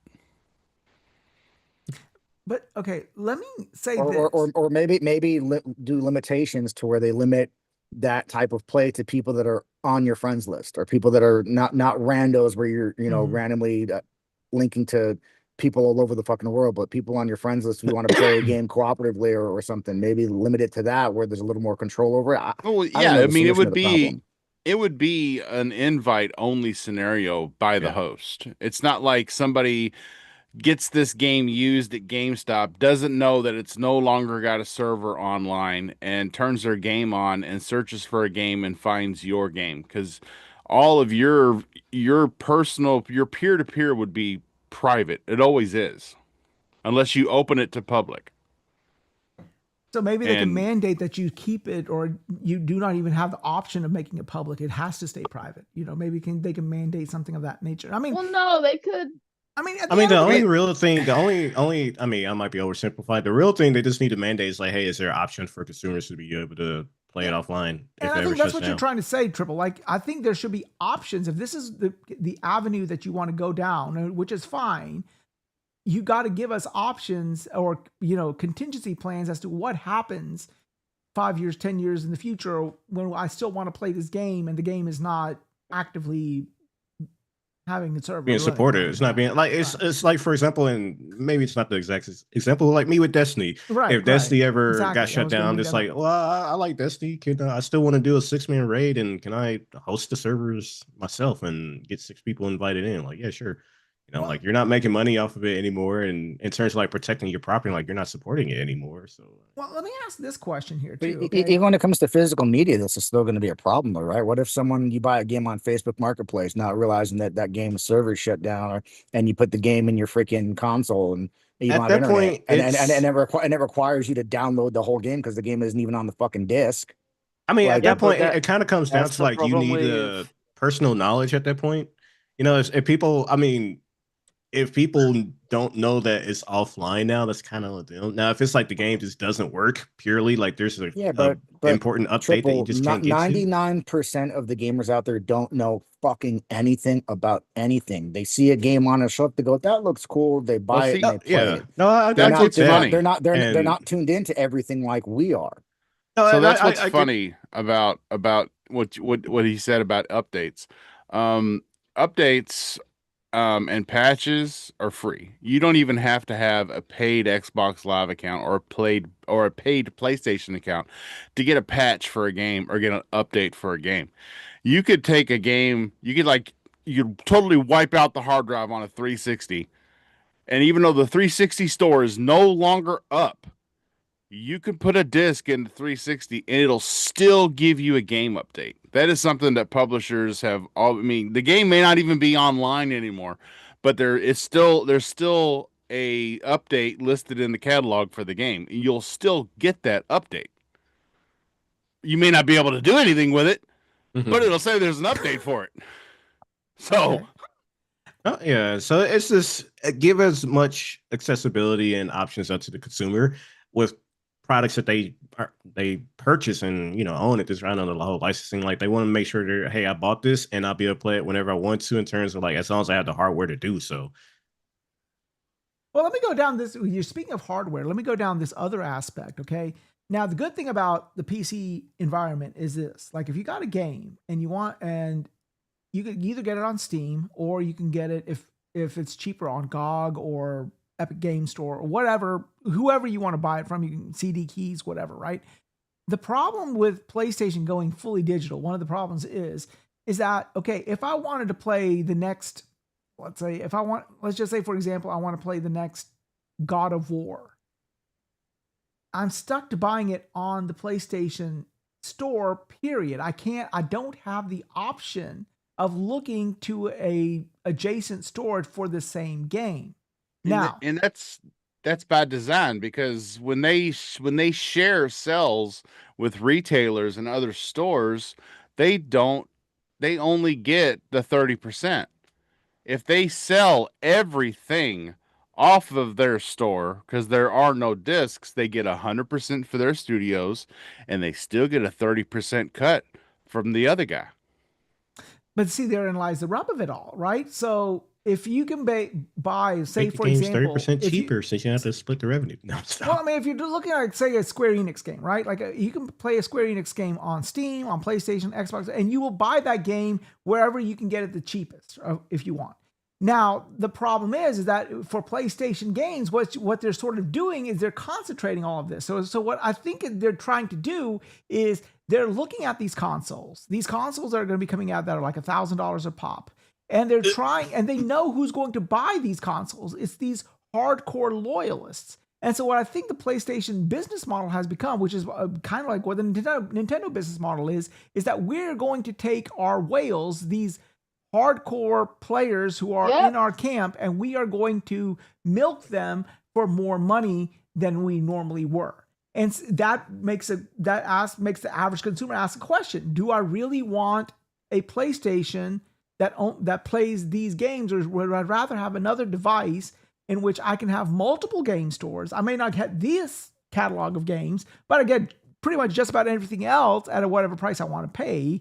Given that's your choice as a gamer, right? Are those IPs or those games important to you? If not, then get a fucking PC or a competing piece of hardware. That's always been the case with consoles since the beginning of time. I get that. Are the IP and the games on that console important enough for you to choose that over one of the other pieces of hardware? But I don't see how this is any different. But you see, with the physical situation, like, okay, say for example, you wanted God of War. I'm just saying God of War because that's the first thing that gets my head.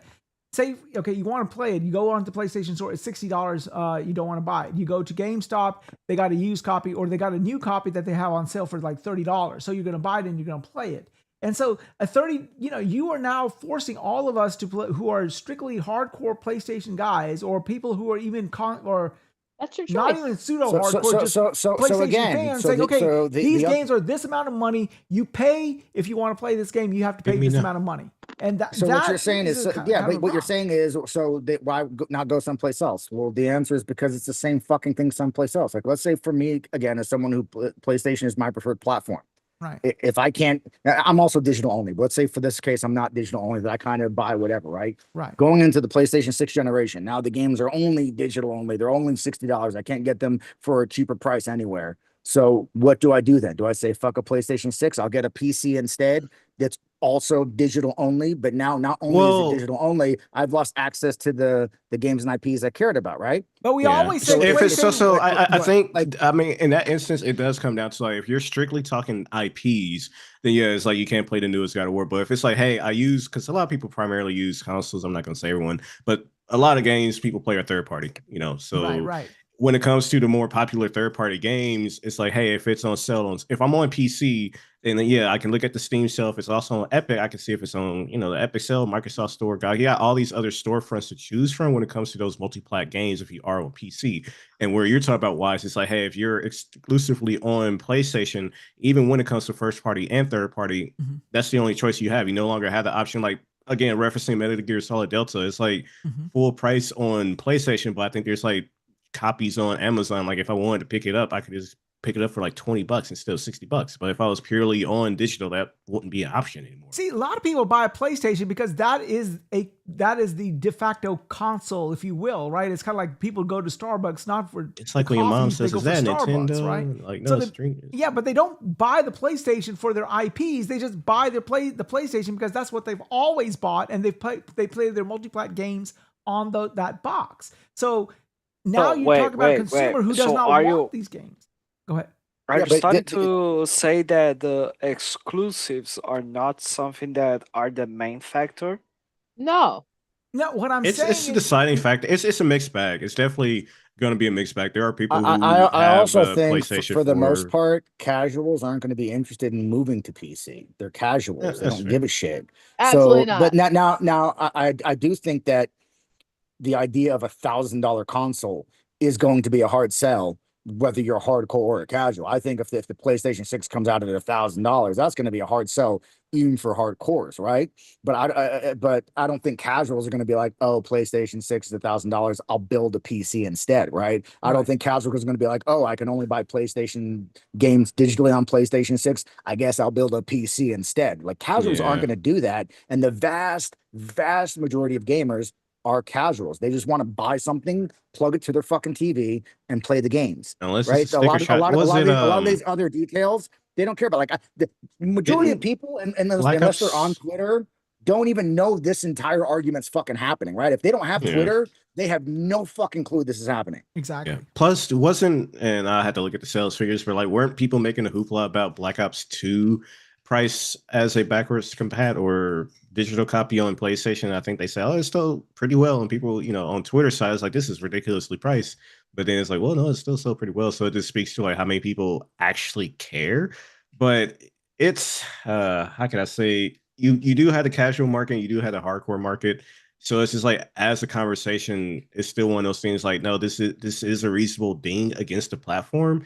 even though, maybe 50, 60, 70% of people won't care. Like, that doesn't invalidate the problems people might have. It just might affect the lower consumer base. It's like the physical copies itself. I'm not saying this shit is not hurting them. It is. This is a PR fucking nightmare for them. Again, I don't know why they laid down on the grenade, because we know that this is kind of where everyone's going. They And could to just stay fucking sit quiet. there. They really but I don't think they actually like made a blog post about it or anything. Wasn't it like in an interview? It was a Someone Twitter. said some shit. It was a Twitter post. It was literally just a tweet. Look at this. We're going to make one of the biggest what I'm doing. decisions in a while, and we're just whoever put They that, might have did a whoever's in PlayStation charge of their marketing department, whoever put that tweet out, fucking to the nooses with them, right? To fucking hang that motherfucker up, because he's done irreparable damage. Yeah, it's irreparable damage to the fucking company at this point. Like I've seen a lot of people pissed off about a lot of things, and normally they're pissed off for a week and the shit blows over. We're on like fucking week 3 of the fucking ongoing no disc, no buy fucking PlayStation saga, dude. Going back to and it's not slowing down. Going back to the because price they didn't have to say anything. They did not have to say anything. I think it doesn't help that you've got legitimate people that are pissed off that are just going to constantly bang the fucking drum, right? And then you've got the grifters that are like, oh, this topic gets clicks. Make 13,000 videos this week, right? Oh, so yeah, people are going to be both those things are going to keep. There's going to be a perpetual issue. And again, I don't know what fixes it for them. Just because it's now at this point, if Xbox is planning on doing it next generation, I know Xbox is like, you say a fucking thing. Well, the thing about Xbox though is like, it's cool that they have the Play Anywhere thing. So if you buy a copy on Xbox, you have the option on PC and everywhere else. But again, that's a limited amount of people who play on PC, Xbox, and cloud. I know I do, but going back to the price thing with PlayStation, like, it's funny because even with their own service, when it comes to their PlayStation Now, which is for, their opposite of GamePass, like when it comes to their IP that are old, they're like, oh yeah, it's coming to PlayStation Now. We're taking it off in like 4 months. I'm like, why are you taking it off? It's been out for how long, and you want to remove it from your subscription game? Like, I am curious, and like when they go all digital, how many sales will we see on PlayStation Store moving forward? Because it's like, I'd imagine still quite a few. Like I said, I think the vast majority of people, that's where they make their purchases. Even though we've got all this noise being made, I still think that that's where the fucking most of their purchases are made. What's funny is the directive that went out on socials for anybody that commented anything close to no disc, no buy, they were banned from the chat. Yeah, see that and shit like that doesn't fucking help, right? Like, listen, the people are pissed. Let them be pissed, right? Shutting down the speech because you think it hurts you. You made this goddamn bed, right? You caused this problem. It's a problem of your own making. You find a solution to the problem. The solution is fucking anyone that says anything about this problem, fucking cut them at the knees, right? Fucking take them out. Take them out back, shoot them, silence them, send the fucking hit squad out, swat them, right? That doesn't solve the problem. And it's only pissing people off more because it's like, oh, now on top of doing this thing that we are clearly upset about, now if we want to voice our displeasure to this thing, it's ban these people, shut them the fuck up. Like, that doesn't look good. It doesn't help you. It looks worse. It definitely doesn't help in any sort of way, but like, there's no way, like, the only way that they are going to like, okay, let's flip the switches the moment they feel it in their pockets, because it doesn't matter. I'm not saying that the people who are saying no disc, no buy are wrong in any way. I don't think they are. But what I'm trying to say is that many of these people that are saying no disc, no buy are going to buy the thing anyways. Like, oh yeah, I'm not buying the thing if it is just digital. At the same time, though, Fabio, it has to be enough of a dent monetarily to them that it completely offsets the amount of money that they're saving by not having to print discs, ship discs, manufacture discs, and then split that 30% with all the people who are selling it. Your Best Buys, your Walmarts, your Targets, right? So how much of a dent monetarily needs to be made for PlayStation to be like, all this money we're saving by not doing all that shit, they've completely canceled it off the board. So now we got to do something. Like, I don't know if a dent that big can be made. There is no way. Because like, you can be 100% sure that not everyone that is saying the no disc, no buy are actually not going to be buying the thing. And you know they There's a are. lot of people that are just doing that because of the noise. There are because they are angry now, but staying with eventually they the will. I forgive you, and they will buy it anyway. So like PlayStation has probably they made this calculation. They made a ton of research saying that if we announce this, we have this percentage of people that only buy digital. By announcing this, we are maybe going to be having a little bit of a decrease, but eventually it's going to start increasing because it's the only option. And this decrease that is going to be happening is not enough to affect what we want to be doing. It's not going to be a significant decrease. So yeah, let's do it. So like probably that was the research, and they made their entire calculations because, as I said once again, not everyone who is saying this is wrong, I'm not buying a PlayStation, is actually going to do it. A lot of people will continue to buy a PlayStation. A lot of people will continue to buy digital. If that is the only option, they will be doing it as well.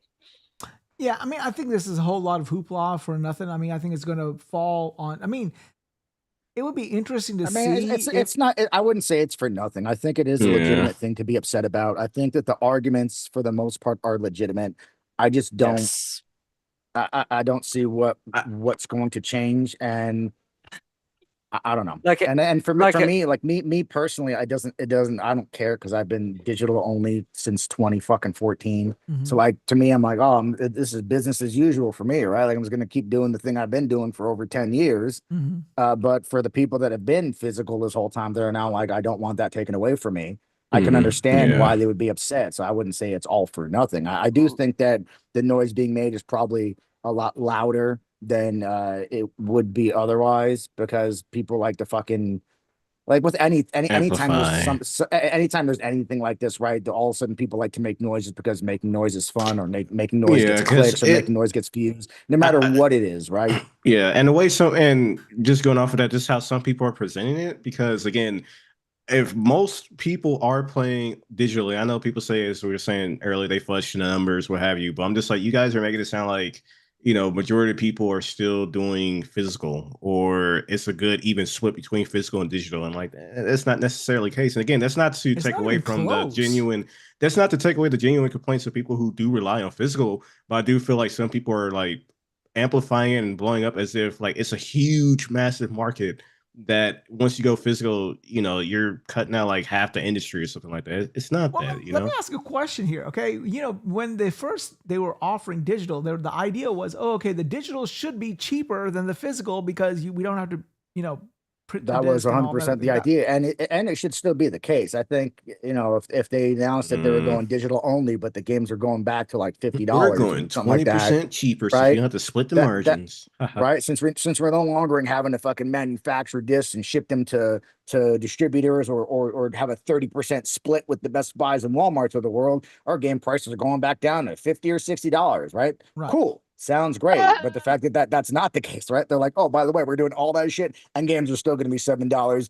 And fucking just watch yourself. Don't talk no shit. See, we don't make games $80 like Nintendo, right? That's where we're at. No, but let me ask you a question. With all these guys who are proponing physical here, what if the roles were flipped? What if they said, okay, well, it cost us money to make this shit, so $70 for the digital game, $90 for the base physical game. I said that last show, kind of sort of last show, where I was like, how much would it cost to how much would it cost to print? Like, hey, okay, put in an order and then we'll print you order and ship it out to your house directly, so you don't have to pay for shelf space. I'm like, how much would that cost realistically? Because then if it's cheaper digitally and hey, you're paying the premium price to get that physical product, like if it's reasonable, how many people are like, all right, that's a good middleman. You don't have to. I've legitimately seen people on Twitter saying we would rather PlayStation charge more money for physical games and keep them around. I'm like, are you out of your fucking mind? Okay.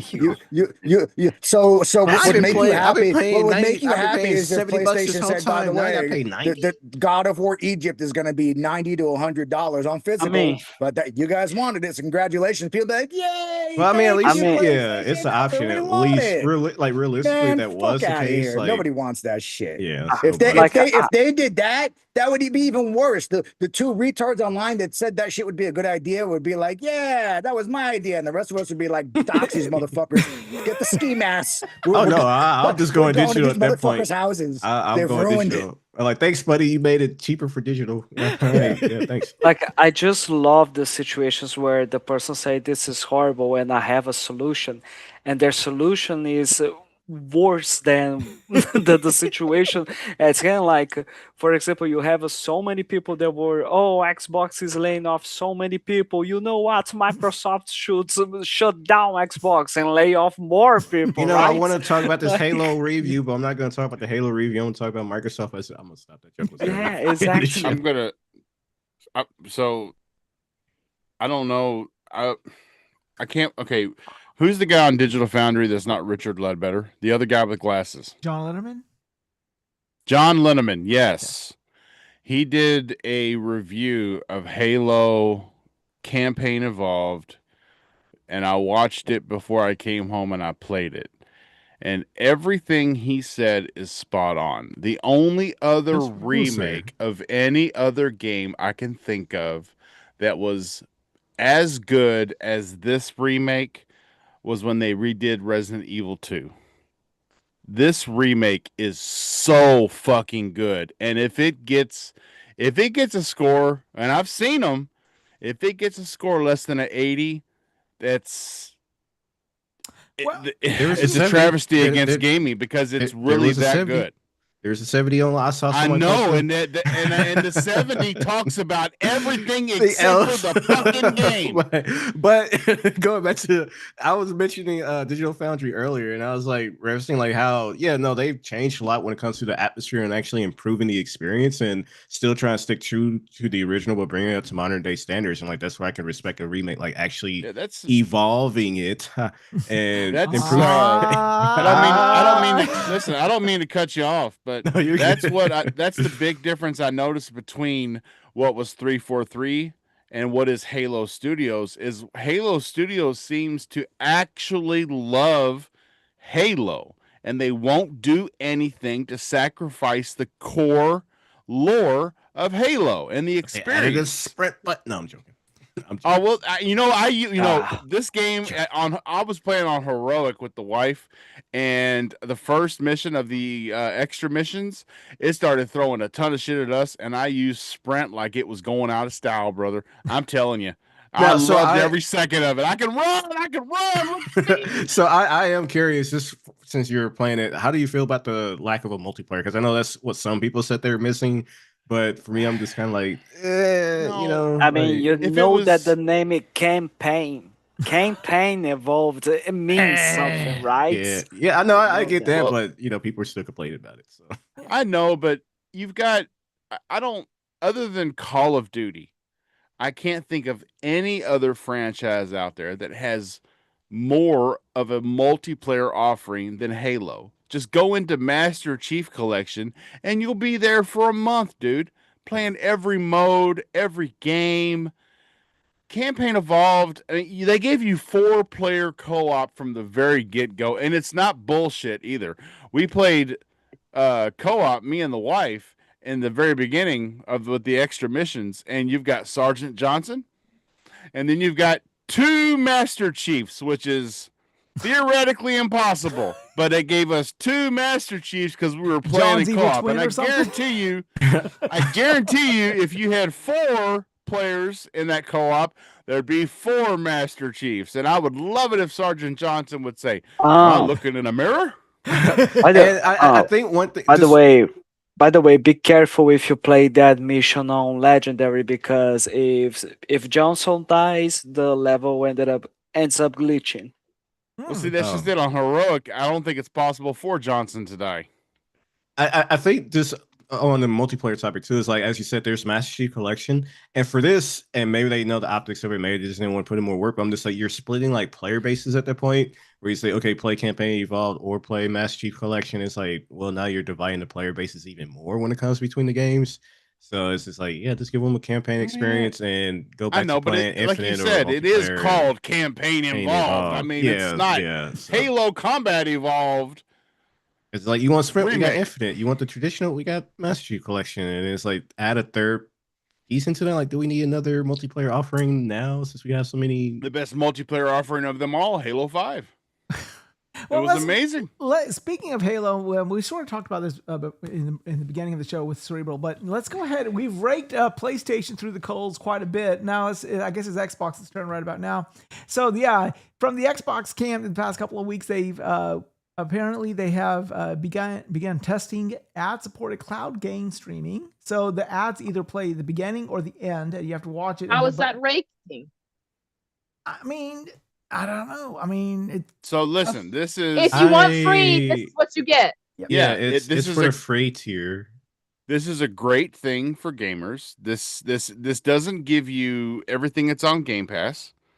It doesn't give you any of that unless you own the game outright. Yeah. It'll let you only play the games you own of their 400 game catalog free over cloud. And for somebody who has lost a console or had to sell a console because they're on hard times and no longer has access to the digital library, but they do have a phone or a PC or a tablet, it's a win-win. It's a 2-minute ad. I mean, it's a 2-minute ad, and then you get to play for 57 minutes. Yeah, and then you get another 2-minute ad. How much is this? It's not like GeForce Now where you play an hour and they cut you off. You can't play more than an hour. They won't let you hog the server. But well, let me ask this question here. What if this is just a test bed to see if they can add another tier of Game Pass or whatever, where it is an ad-supported Game Pass, where you go in and you play, you watch an ad and you do Game Pass, and then you have to still pay for Game Pass, but you won't pay as much because you're using. It comes down to price at that point. Yeah, it comes down to price because again, we have two instances of here where it's you're paying for games that you're watching an ad to play games that you personally own. Whereas what you're suggesting is like, hey, it's a cheaper Game Pass tier, and you're paying for a cheaper service. There's ads with it, but hey, now these are games you don't own. So I can't really be upset with that either. Because now it feels like in the ultimate tier when I'm already paying the ultimate and I have to watch ads still, like, yeah, that's a problem. But hey, it's a cheaper version. You have access to games that you haven't purchased yourself. And this is a way that we can allow for more options for players. I don't see it. Also, how do you want people to judge this based on a fucking hypothetical what if of something that hasn't happened, right? Because what if they decide to make every Game Pass tier ad supported? Oh my goodness! Is this bad now? Right, like the horrors of a free ad-supported tier. Oh my goodness! We can decide whether or not ad-supported tier is good or bad, if it's free or not. But then say a what if about a hypothetical that's never happened and there's no indication will happen. Not to say it won't, but there's no indication we just don't know that's going to happen. Like it's how do you want us to actually? Yeah, it's kind of like when some people were fear mongering, say, okay, well, if we get Game Pass exclusive games and the only way to play is to get the subscription, like, well, that hasn't happened yet. So we can only do so much with this information of like, it's not happening. Let's judge what they're doing right now. And, if you want to be upset what they're doing right now, sure. But if you're upset over what they could be doing in the future, I'm just like, what's wrong with you? Yeah, well, people sort of look at this and they try to crystal ball this and say, okay, well, this might be a really bad thing if what we are thinking. I mean, it's valid to have a little bit of concern, but again, this goes back to like be fair about it. Like if you're just bringing up the conversation to say, hey, if this was the case, how do we feel about it? Sure, but if you're like, this is definitely going to happen, the world's burning, everything's going to shit, I'm just like, tone it down a bit. Like make sure you're making the energy like equal to what they're actually doing. And again, it's going back to. It's a free tier. Like, think about it. You can go purchase a game for $70 now. And if it's on the cloud, you don't need the hardware or anything like that. You just drop the $70. Now you have access to the game for 1 to 2 hours. And all you got to do is watch a 2-minute ad. And here's the thing. I mean, you got to pay for the internet too. Nothing in life is free. Like, just because it's a free tier, like, it costs them money to have these games on servers somewhere. There's a cost to them to have the games in this free tier. So if the way they offset that cost is to have an ad at the beginning of the game, it's the free fucking tier. People want to complain about it. It's like, oh, you don't like the ads? Then fucking pay for it, bitch. Right? Yeah, now, you're using their servers. If it's a paid tier and there's ads in a paid tier, that's when I begin to have a problem with it. I personally don't think that ads should be in a paid tier. And I mean, again, not to say that won't ever Yes. happen. as long as I'm getting tailored if it's content. a free tier, Yeah. then I don't want to hear any bitching. It's free. You said you don't want to pay. The way it's free is that you watch a fucking 2-minute ad or 30-second ad, whatever the fuck it is. If you don't like it, then you can pay for the tier without the ads.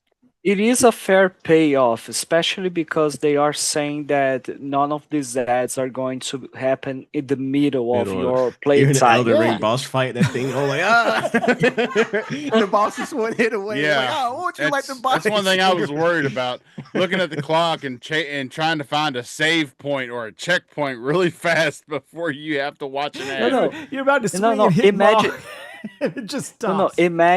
Imagine if like you are playing Elden Ring, you are about to finish off this like difficult the final boss. It's the final boss at the end, and you're like, oh shit, we're one hit away. Out of nowhere, there's an ads happening off Elden Ring.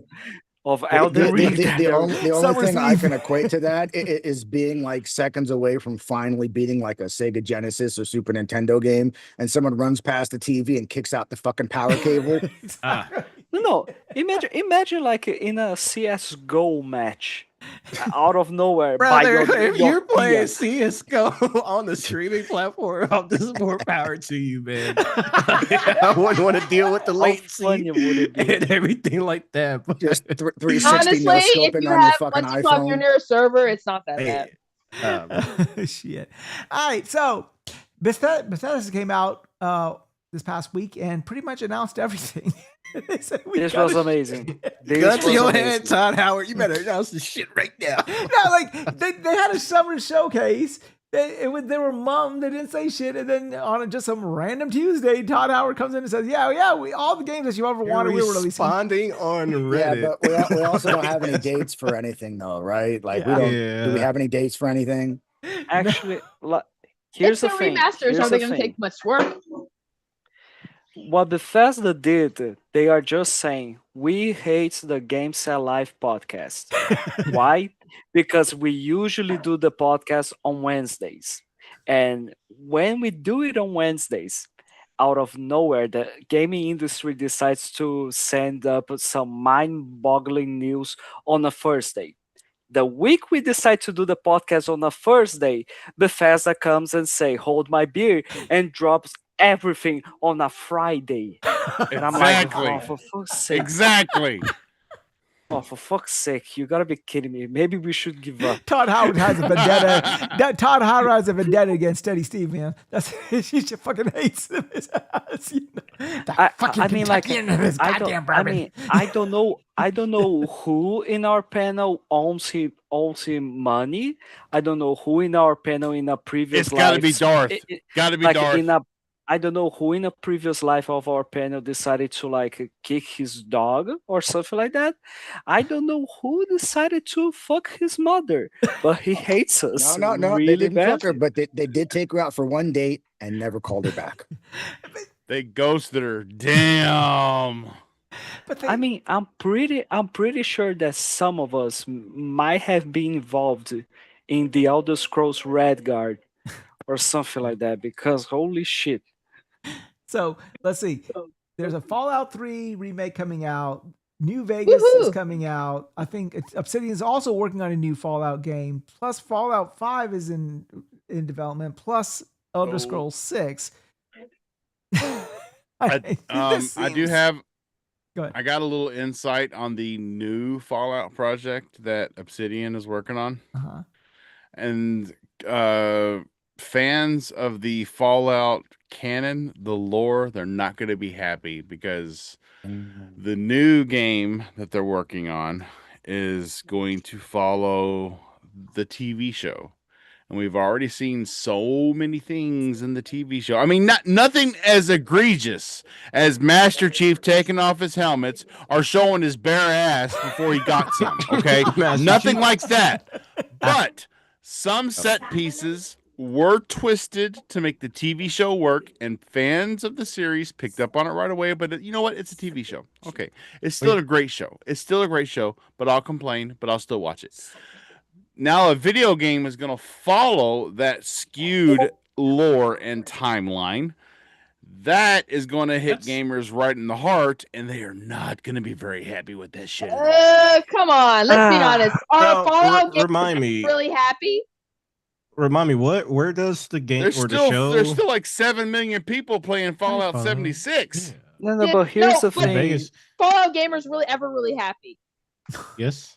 There was a time No, when Fallout 3 players I think this is the equivalent. Not that I want a Last of Us 3 any fucking time soon, but I think this would be the equivalent of like a Last of Us game coming out, and then taking aspects that they changed for the fucking show that had no bearing to the actual story or the lore in the game, and they'd be like, well, why are we taking these elements from the show that have nothing to do with the in-game lore? So I think that would annoy me. So I can understand from a Fallout fan if the shit is not coinciding with everything that's existed in the game lore because of the TV show. And I love the TV show, but like the TV show can be its own fucking thing. We don't need games that follow. I know. So real quick, someone who's more familiar with the timeline stuff like that, where does it take place, at least with the games? Because I forget, does it take place like before New Vegas, before 3, 4? Like, where is the show supposed to be taking place? Oh goodness, you would have to ask me this after I've had a few. Oh god, I'll look it up. I'll look it up. Had a few? You've backslid? No, he's been off the wagon. I told you I allow myself a few beers on Fridays for Wasted with Wize. I allow myself. I'm Kentucky, okay? Get used to it. D says, so I believe that they want to go. So they want to go even farther into. They want to start. They wanted to have a game based on the vault that she comes out of. Oh, that's cool. I can't remember his name right now. It escapes me right now. But the ghoul / cowboy that she runs into and helps her out. She calls him the ghoul. That's what they call him. Okay, yeah, she wants because they're gonna put him in the game. They're gonna put the guy that joins the Brotherhood of Steel. They're gonna put him in the game, and it's like it's totally gonna be a whole movie based thing. It's gonna be like a fucking movie. They're gonna try and capitalize on everybody that watched the show. If they want to have them as supporting characters, couldn't relate. Yeah, but don't they realize that everyone that loved the show doesn't need a video game of the show? That's a weird. All they need is a new Fallout game, and then for season 3 of Fallout, they go, "Oh, do you love this show?" Boom, Fallout 5. Okay. People go, "Oh, what's weird too is like it. Just real quick, it's Fallout. People love Fallout. They don't need a TV show tie-in because we're already fans of the series. We don't need Bethesda's Amazon's Fallout. We already love the series. Don't give us a tie-in. I don't give a fuck about this. I gotta say something to Supernova real quick when he was talking about The Last of Us.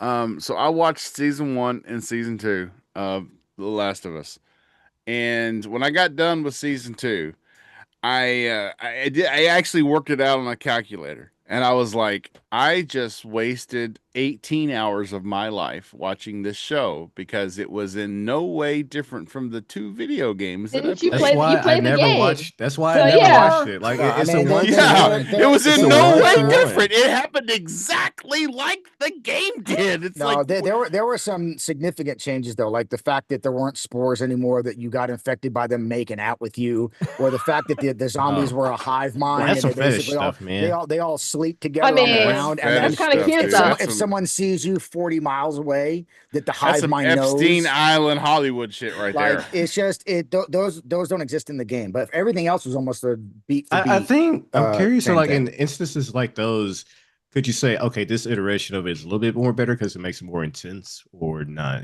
Especially with the second game. The spores it doesn't make it more intense, because the whole point of the fucking spores is like you can fucking just walk into a building not knowing the spores and get fucking infected. I was talking like at least like the hive mind stuff or something like that. The spores thing, like but the hive mind thing they show in like the first episode, and it never fucking comes back. They basically like, here's this thing that completely deviates from the entire fucking game for reasons, and then my it's never creator gonna come side back. wanted to be it's original. never going to come back up again at all in the fucking show. I mean, it could have been the second in the second season, because I was like, I'm not watching the second season. Fuck that shit. I was out after the first season. I'm like, there's no reason to watch this shit. The game did everything better. I was like, I'm not going to watch the second season. Just answer my own question. It says it takes place 15 years after New Vegas and 9 years after Fallout 4.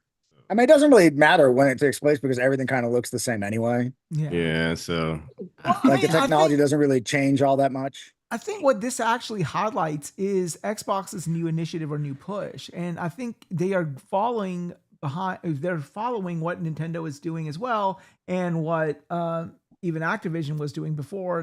They're following more closely to what PlayStation is doing, and because don't PlayStation, forget, PlayStation said they are a third party.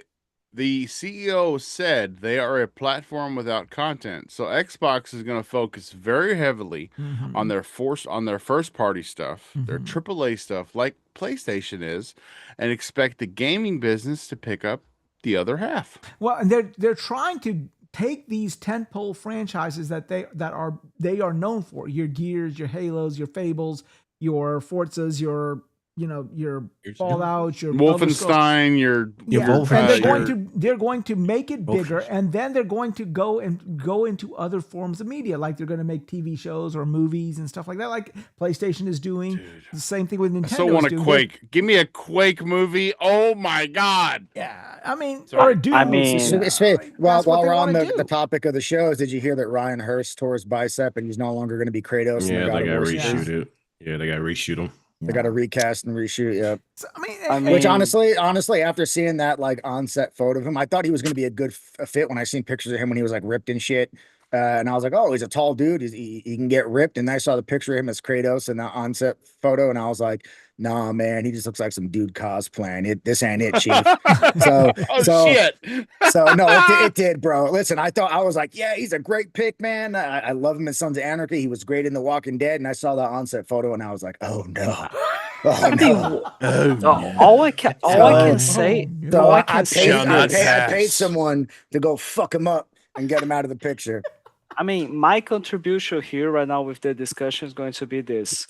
With Halo campaign evolved, we know that for the cast of Sergeant Johnson, they got to call Steve Harvey. Okay, I just want to put out that.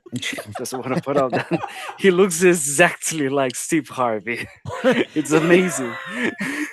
But going back to the main point, though, like I think that Xbox, what they're doing is great. Like, focus on all these IPs and games that we love, beloved IPs and games that we've all loved for fucking decades now. Focus on that shit. Make more of that shit. That's all we want. Like, you don't need to branch out and make new things. Not that making new things is bad, but I'll tell you, if it's like a new thing, like if they announced Avowed without me knowing anything about Avowed, and then at the same day announced Fallout 5, I'll tell you, without fucking seeing a screenshot, I'm like, Fallout 5 is a game I'm interested in. I don't give a fuck about Avowed. Yeah. Right? So, like, do that. That's what we want. We want new and better Fallout games, new and better Elder Scrolls games. Just increase the rate at which we get them. I understand they're massive fucking undertakings because they're huge games. Right. But if they can start spitting them out a little faster and then focus on some of these other IP that we really love, I think they'll be fine, because these are IPs that they're beloved. Everyone cares about and loves these IP and want more of them.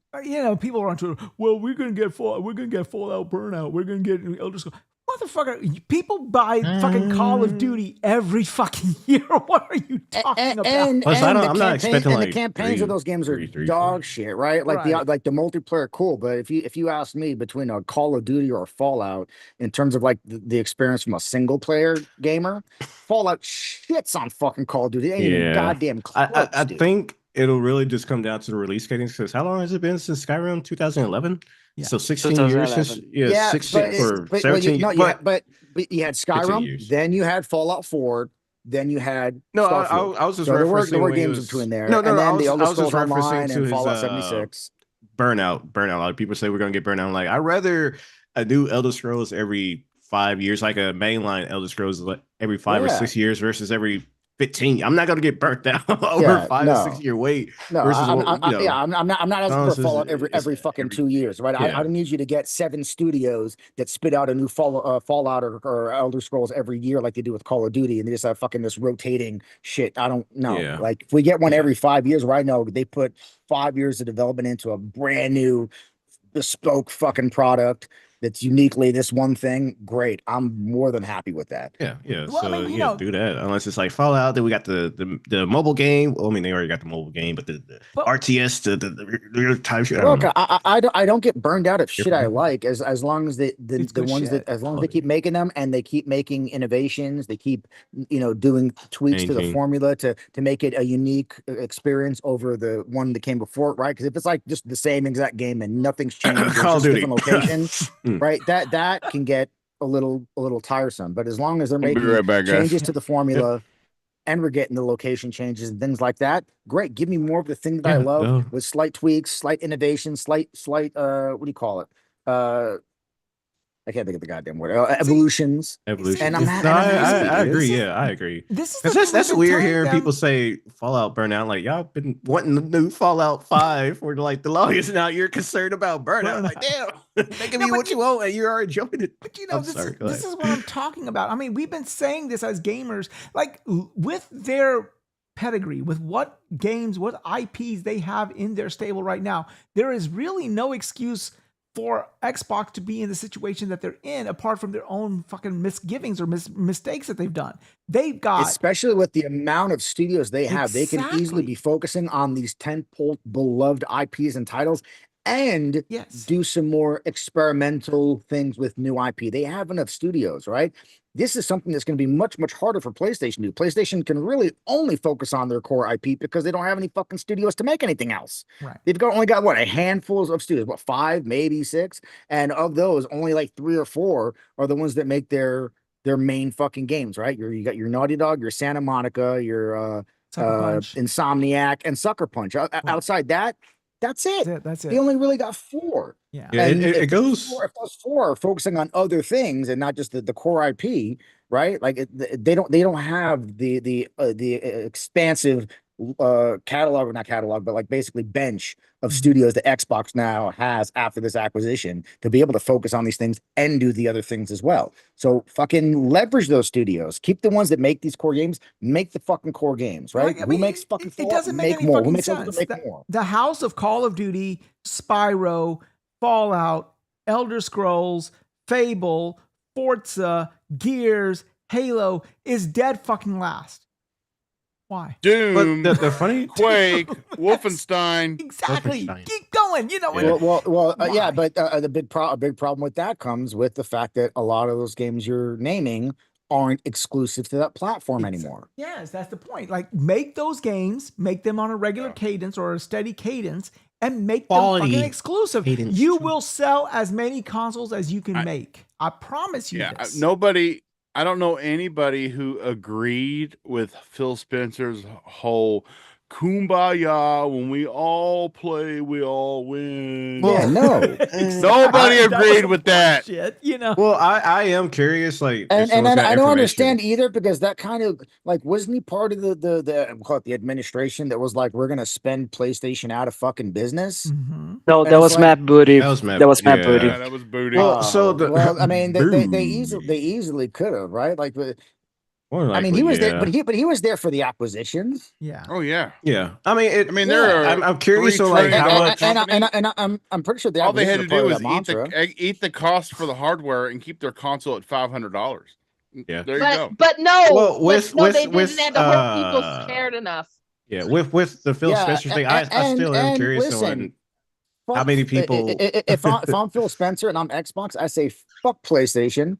Their 2 years is done. Call of Duty's an Xbox exclusive. You don't like it? Tough shit. Maybe you should have bought Activision. Oh, you didn't have the money to? Tough shit. Sucks to suck. I right? think they like getting the money, but they like getting what we're missing, what a lot of people have said too, is like, when it comes, and I'm not cutting Phil Spencer some slack, you still have to ask, so like, okay, internally within Microsoft, how many people like, bro, we paid for all these studios, why aren't we putting it everywhere, you know?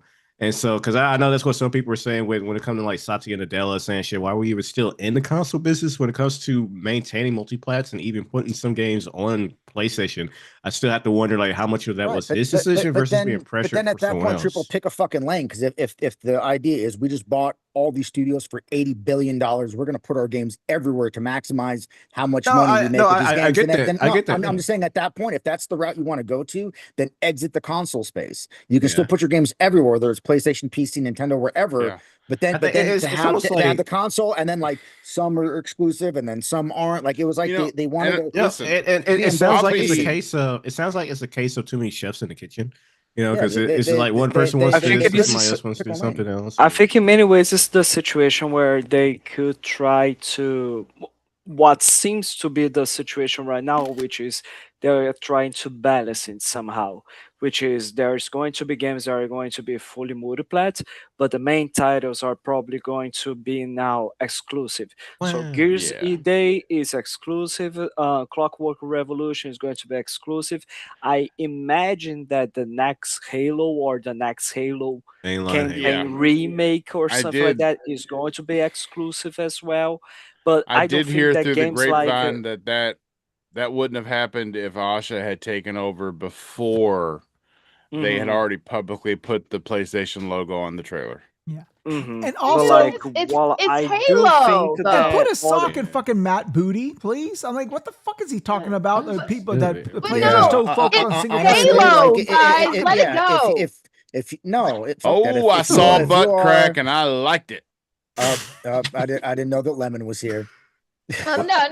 Because Like he'll I be don't hate talking about. Halo, but it's Halo. I get it. I hate it when What's you the were like, No, issue with but Halo? no, don't but love it. What are you the trying point, to say here? Cozy, is that whether you love it or hate it, or whether it's It's a temple still franchise. seen as this amazing IP or not is irrelevant. It's the fact that Master Chief is Xbox's Mickey Mouse, I and actually think it should, you put your Is Mickey Mouse Mario on your is competition's hardware. Like I agree that it should Yeah. I don't be get, I don't exclusive care because how many. nobody Listen, cares about it but Xbox irrelevant. players. I don't care how many copies it sells on That's PlayStation. not true, Cozy. Keeping It's that absolutely game on Xbox, I would have been like whatever they say we like eat if they by not selling that game or putting on PlayStation, whatever cost we lose or that money really we lose by should not have been doing like the that, last thing. that I'm willing to eat that cost if I'm the CEO. I'm saying fuck that. We might lose some money not putting on PlayStation. I'm But gonna that's be our the I'll be goddamn the Mickey Mouse.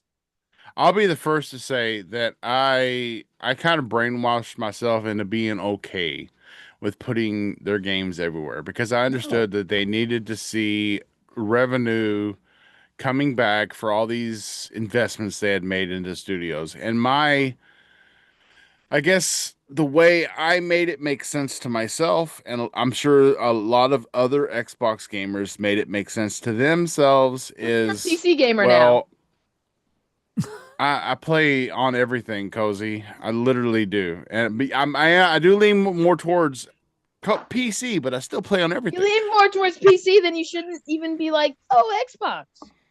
But I still have one. So see, and my wife doesn't have a PC in the living room. She has an Xbox. So when I want to play with her, which is an awful lot, we play on our Xboxes. But what I was going to say is the way I reasoned it out and I made it make sense to myself was I don't care if everybody else has to pay for this game because I get it on Game Pass. I don't have to pay anything extra than my monthly fee. I get it on day one.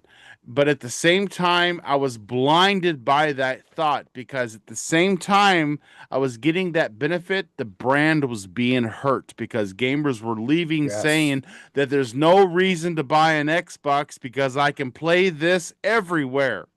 Yeah, see, and my counter argument to that, and the way I feel about exclusivity with these manufacturers is, from a point of view of an Xbox gamer, it's like, well, I bought an Xbox. I bought their box because of the games that they make.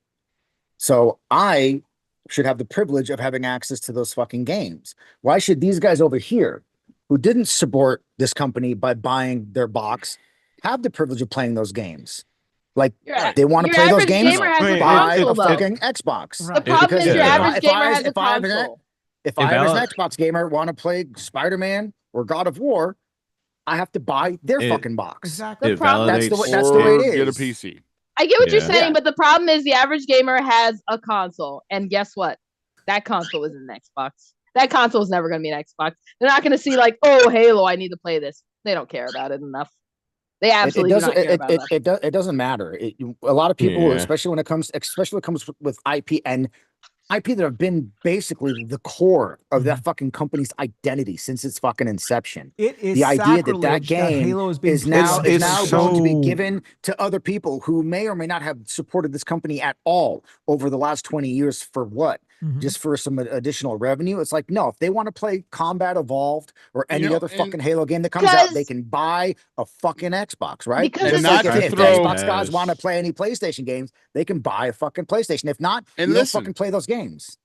Not to throw mud at the other side, but I've seen the reviews, and it seems like the PlayStation-based review outlets aren't very thankful. They're bashing this wouldn't game. be. They are not giving it very good scores. And it's Why like, would they? If they cared about this ancient ass game that people played when they were teens and loved, then they would have played it when they were teens and also loved it. obviously have not seen it. This is a I am 2026 curious. game through and through. This is like giving Red Sox tickets to a Yankees fan and expecting them to say thank you. Right. Well, so I am Exactly. curious on like, and I really outside of the Digital Foundry review, the part one of it, I haven't really looked to like in details what the complaints are. But Okay. I do understand to an extent where like even though it's on PlayStation, like as long as you're judging the product as a product, you're not like, well, it's an Xbox IP, so I'm gonna judge it lowly. I'm like, bro, judge the game as the game. If you're not head over heels for it because like, hey, there are some issues, or I'm just not blown away, like, okay, I respect that, but make sure it's because of this is what it is and not what it was originally an Xbox IP. I'm just gonna shit on it. Like, It's an old ass game that's not going to attract a new crowd, No, and but, that's like, just the reality. they of it. look- Oh That's just my it, though, fucking Cozy. lord, There's nothing Cozy. about this game that's old. It's an old ass game. The people who played Oh it, the my people fucking playing lord, it are Cozy. people who could played it way Cozy, back you when don't and know loved it what way you're back talking then. about. Stop. You stop. On Halo Metacritic Studios has for- completely re-engineered every level. They've I get added that 3 you played it that way prequel back when, didn't missions. you? No, You played it Steve, way back on when. Metacritic like on the all the PS5 bullshit that specifically, it's getting an 81 on PS5 specifically. The Metacritic is an 81 for Campaign Development, so I don't think that's too bad. No, it's not. What's- no, I'm what's not the, saying it's a terrible what's the game. I'm average on the saying most you reviewed played it a platform? while ago. You have That's it. nostalgia for it. Most of the people that care about this are people who already played it. The These Xbox aren't is actually new people. sitting at, oh no, that's PlayStation still.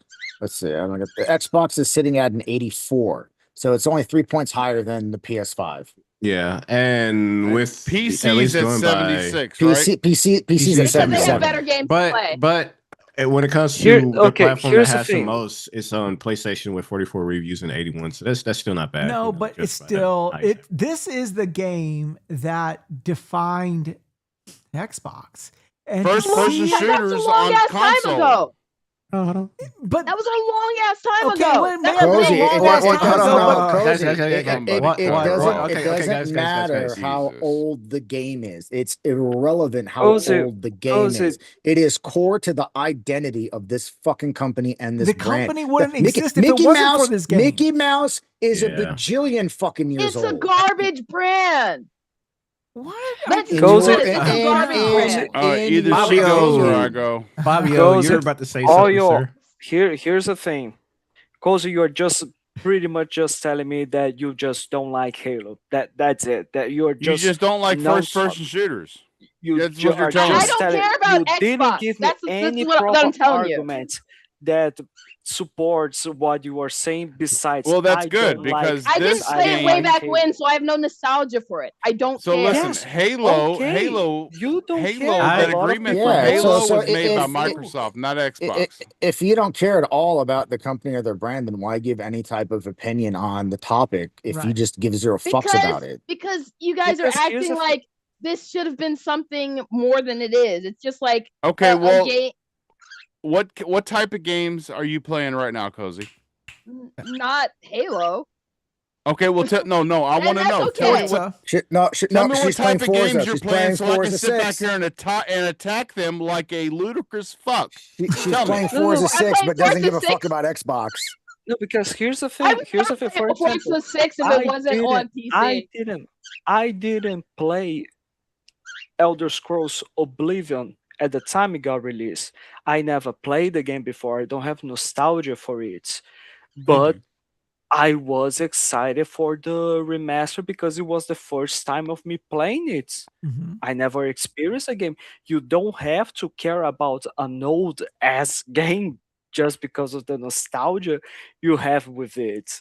And like Oblivion is 20 years old. I just want to put out that. Okay, so like the arguments of 2005. Halo is so old that you are probably just going to enjoy this remake because you have nostalgia. That's total bullshit. That's totally Is it total bullshit? What new It players is. is it attracting? What new players is it attracting?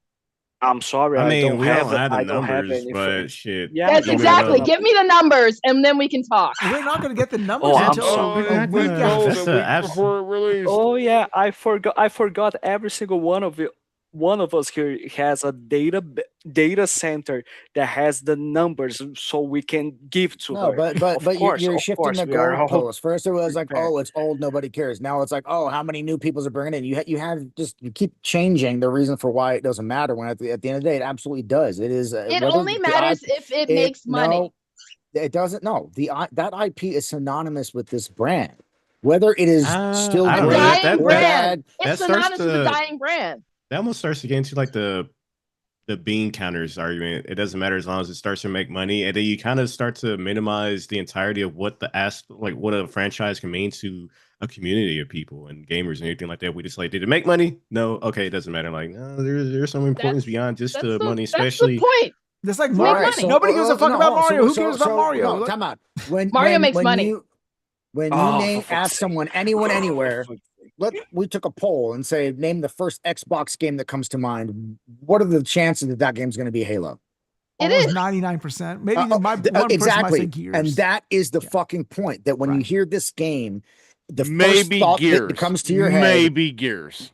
Maybe Blinks even the cat. that, I would say no, it's going to be Halo. But even so, both, right? Both shouldn't be on the competitor's hardware because both, when you say these games, the first thing that pops in your head, the first thing you think of is Xbox. You don't hear this game and think, oh, multi-plat game that I can play anywhere. That's not the thought that comes to mind.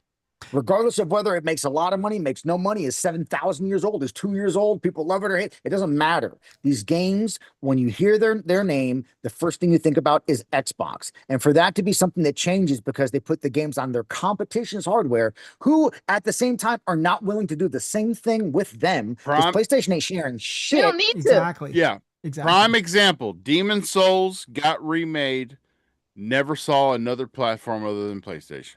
Mm-hmm. Even though the Souls games are everywhere. Yeah. And It's it like, we're shown, gonna keep it on and our it minds. never will because the studio died. But okay. Rest in peace. We're not gonna bring that one up. That was Point. yeah. No, but Yeah, whoever made that decision is throw them out a goddamn window. No, but in the end of the day, I don't care what Cozy says and what her personal belief is. This game, if it wasn't for this game, the brand would not exist at all. If it wasn't for this game, first-person shooters on console wouldn't have grown to where they are now. It proved it could be done. Yes, and it was done well. It was done extremely well. Halo was, without a fucking shadow of a doubt, the killer IP for the first Xbox. It was the reason you bought an Xbox, was Halo. Nobody fucking bought the Xbox for that fucking, what was it, that boat combat game? Whatever the fuck that boat combat game was, right? You bought an Xbox for not Hydro Thunder.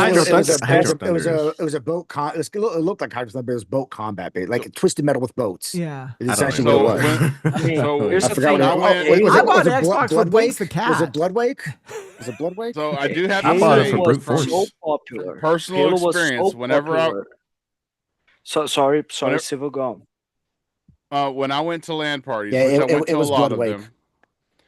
No, I went to LAN parties and I went to a lot of them. You had Xboxes hooked up. We at one LAN party, we had 4 Xboxes hooked up to a network hub.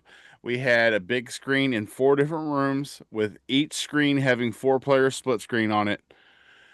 There were only 2 games that were played that night. That was Halo Combat Evolved and Red Faction 2. Red Faction. Super, is it Bloodwake?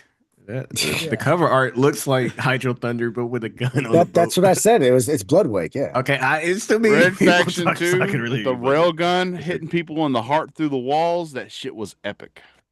Yep. It was amazing.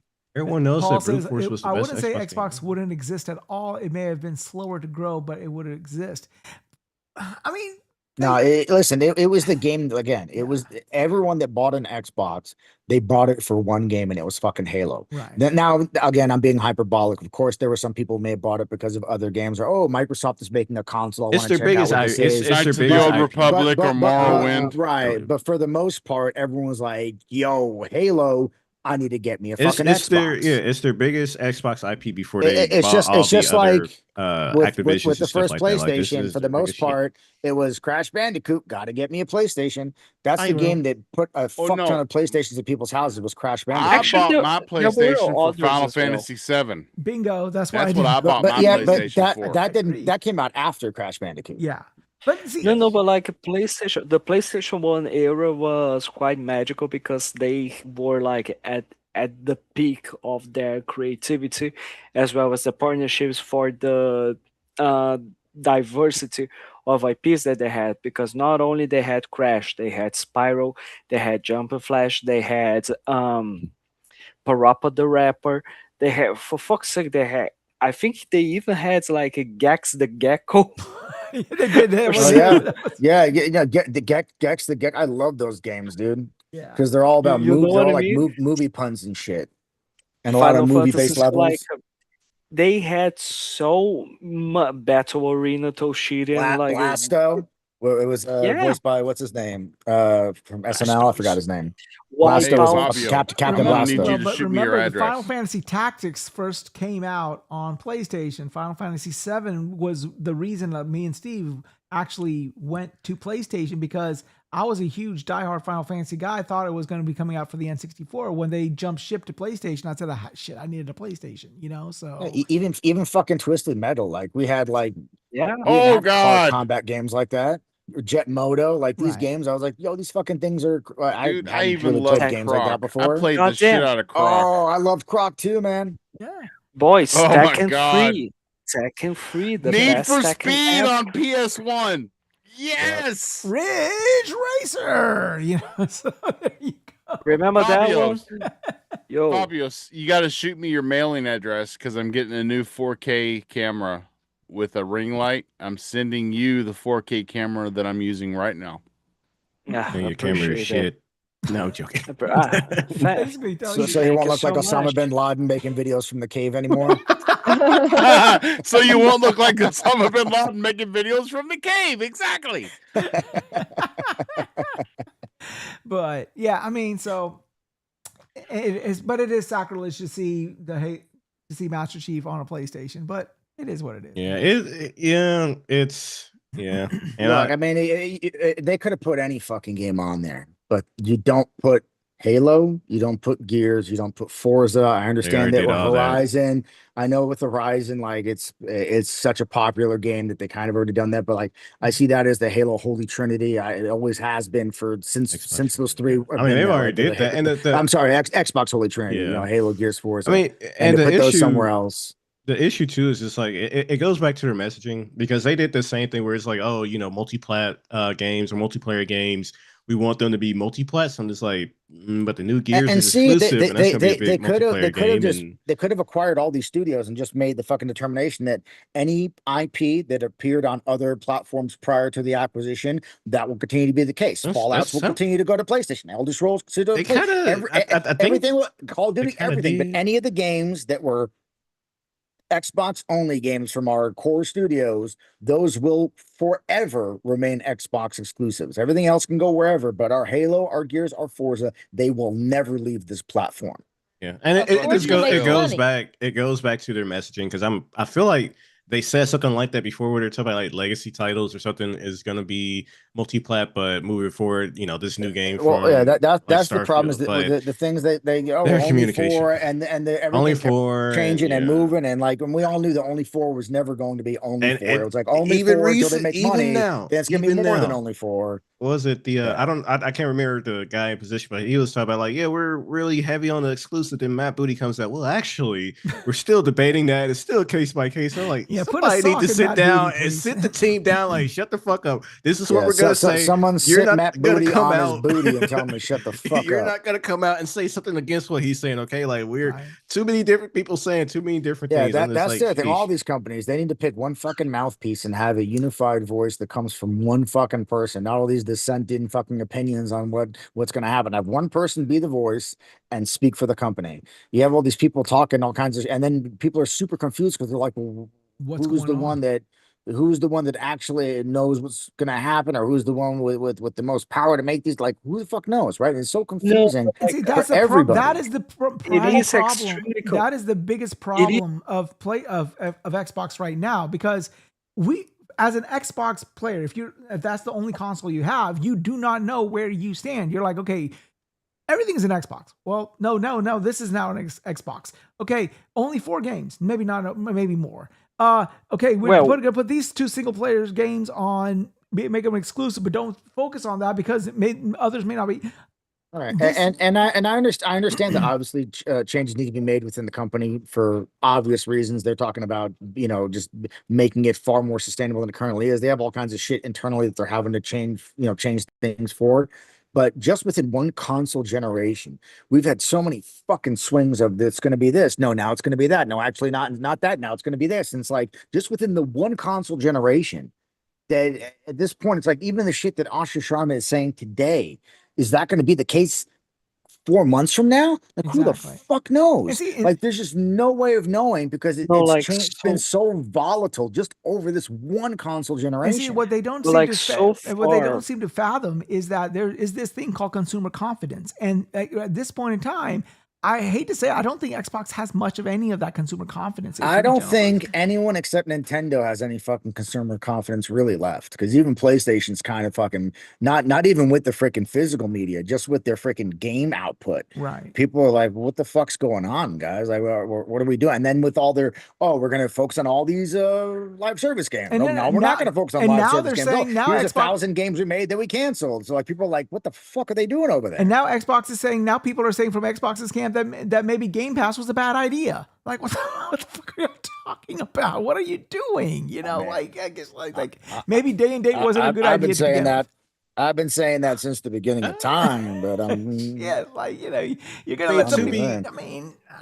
To be fair, weren't those like leaks for the most part? So I'm not saying it's not true, but but it's like, okay, so for example, this is another one right here. Maybe we heard that Doom, that it was gutted, and now he comes out and says, "Oh no, we're fine. We're gonna be fine." That goes back to like, people were jumping the gun of saying like they've been reduced to a support studio, and there wasn't any official statement. When the news of the freaking cuts being made came out, people were like, "Oh, they're nuking everybody," and it's like, they're selling the studios, they're closing the studios. They're getting rid of EdTech. Why would they get rid of id? Like, Doom is one of the most popular IPs since the Doom remake, and then Doom Oblivion, and then now Doom the Dark Ages. They've all been really good, massively popular. You mean Doom Eternal? And that's what I meant. What did I say?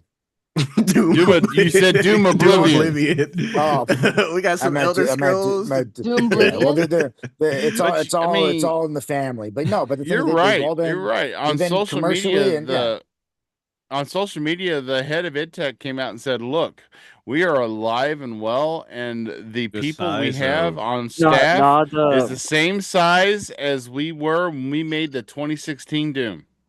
No, he's not. He's not the studio head. He's the director for Doom: The Dark Ages. Hugo Martin. Like, why would anyone believe that of all the studios, this is one that they would gut or make a support studio? It's like, why? They're making products that are commercially and what do you call it? They're just successful, sales wise, review wise. Like, they're fine. Of all the studios, they're going to make support staff or any other shit. Why would it be? I don't understand. Like, if someone made a case for one studio and they're like, well, their games don't sell a whole lot of copies, their games don't review well, something like for like what do you call it? The guys that made Psychonauts 2, right? And then they made Kiln. If someone wants to make an argument for Double Fine, I'm like, I can see that these games are pet projects. They're like, more artsy fartsy. They don't sell a whole lot of copies. They don't push a whole lot of people to Game Pass. They don't review all. I guess they review okay, but they don't really move the needle in any real big way for Xbox. That I can understand. But why? But then it again, doesn't make any fucking sense. But then even if they were gutted, what do you expect them to say? Oh yeah, we're fucked. Like we don't know. Well, so hold on. But the problem is like, are you going to give validity to people who are just like, I heard, or are you going to say, hey, the person that actually works at the studio is saying something? You have to take his word for it. But then there's no. I mean, in the sense that. There's no saying his word 5 months from now they'll say, okay, yeah, listen, his word didn't stop just there. His word didn't stop just there. He said that they are the same size as the team that made Doom 2016, which was the reboot, the remake of Doom. Yep. He also said that just releasing our largest update for Doom the Dark Ages, our team is also working on a new title, which we all believe to be another Quake, because Asha has said she wants to focus on Quake. Like, yeah. This studio is just, if this studio can run a DLC, an add-on to a game that is almost the size of the game it's adding on to, and still be working on a new game, the studio's just fine. Yeah, and the only thing at the same time, that just because the guy said the thing, I just want to say, and I'm not saying this is the case. I think it is more than fine. Yeah. I'm just saying that just because a person in a position of power said something, how many times have we seen a CEO or someone say, "Oh no, that thing is absolutely not going to happen," and then like the next week it's like, "Oh no, I completely agree with that." It's just like, again, when we're I guess for my position, when I had the choice of someone who actually works at the company saying this, and okay, well, I've said on top of everything else versus, well, I heard on the rumor mill, I heard from this guy who knows the guy.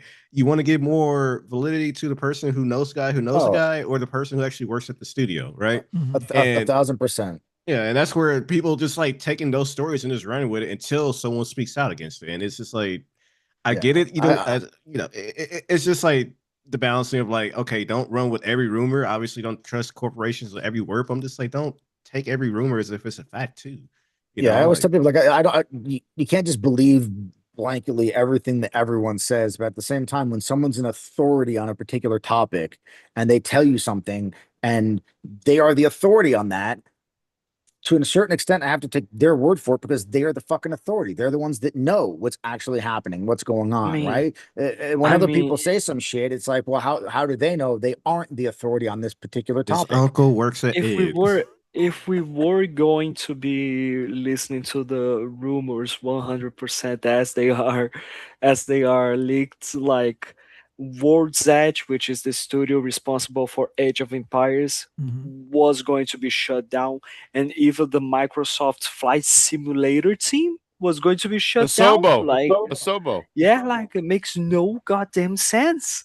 And that's where fucking the internet's like, internet's great for certain things and social media is great, and at the same time it all needs to be fucking burned down, because you get fucking so much bullshit is spread over the internet and social media, and it spreads like wildfire, and then people start reporting on shit. Like when it comes to movies, man, I don't know how many times I've read an article on something being reported on as if it's been like confirmed fact, and it's really like someone saw something on Reddit, and then that person posted it on this one website, and they're like, "Oh, look, it's being reported on this one website. It looks like it's confirmed." They start just fucking. It's just circular reporting. They're all reporting on the same official.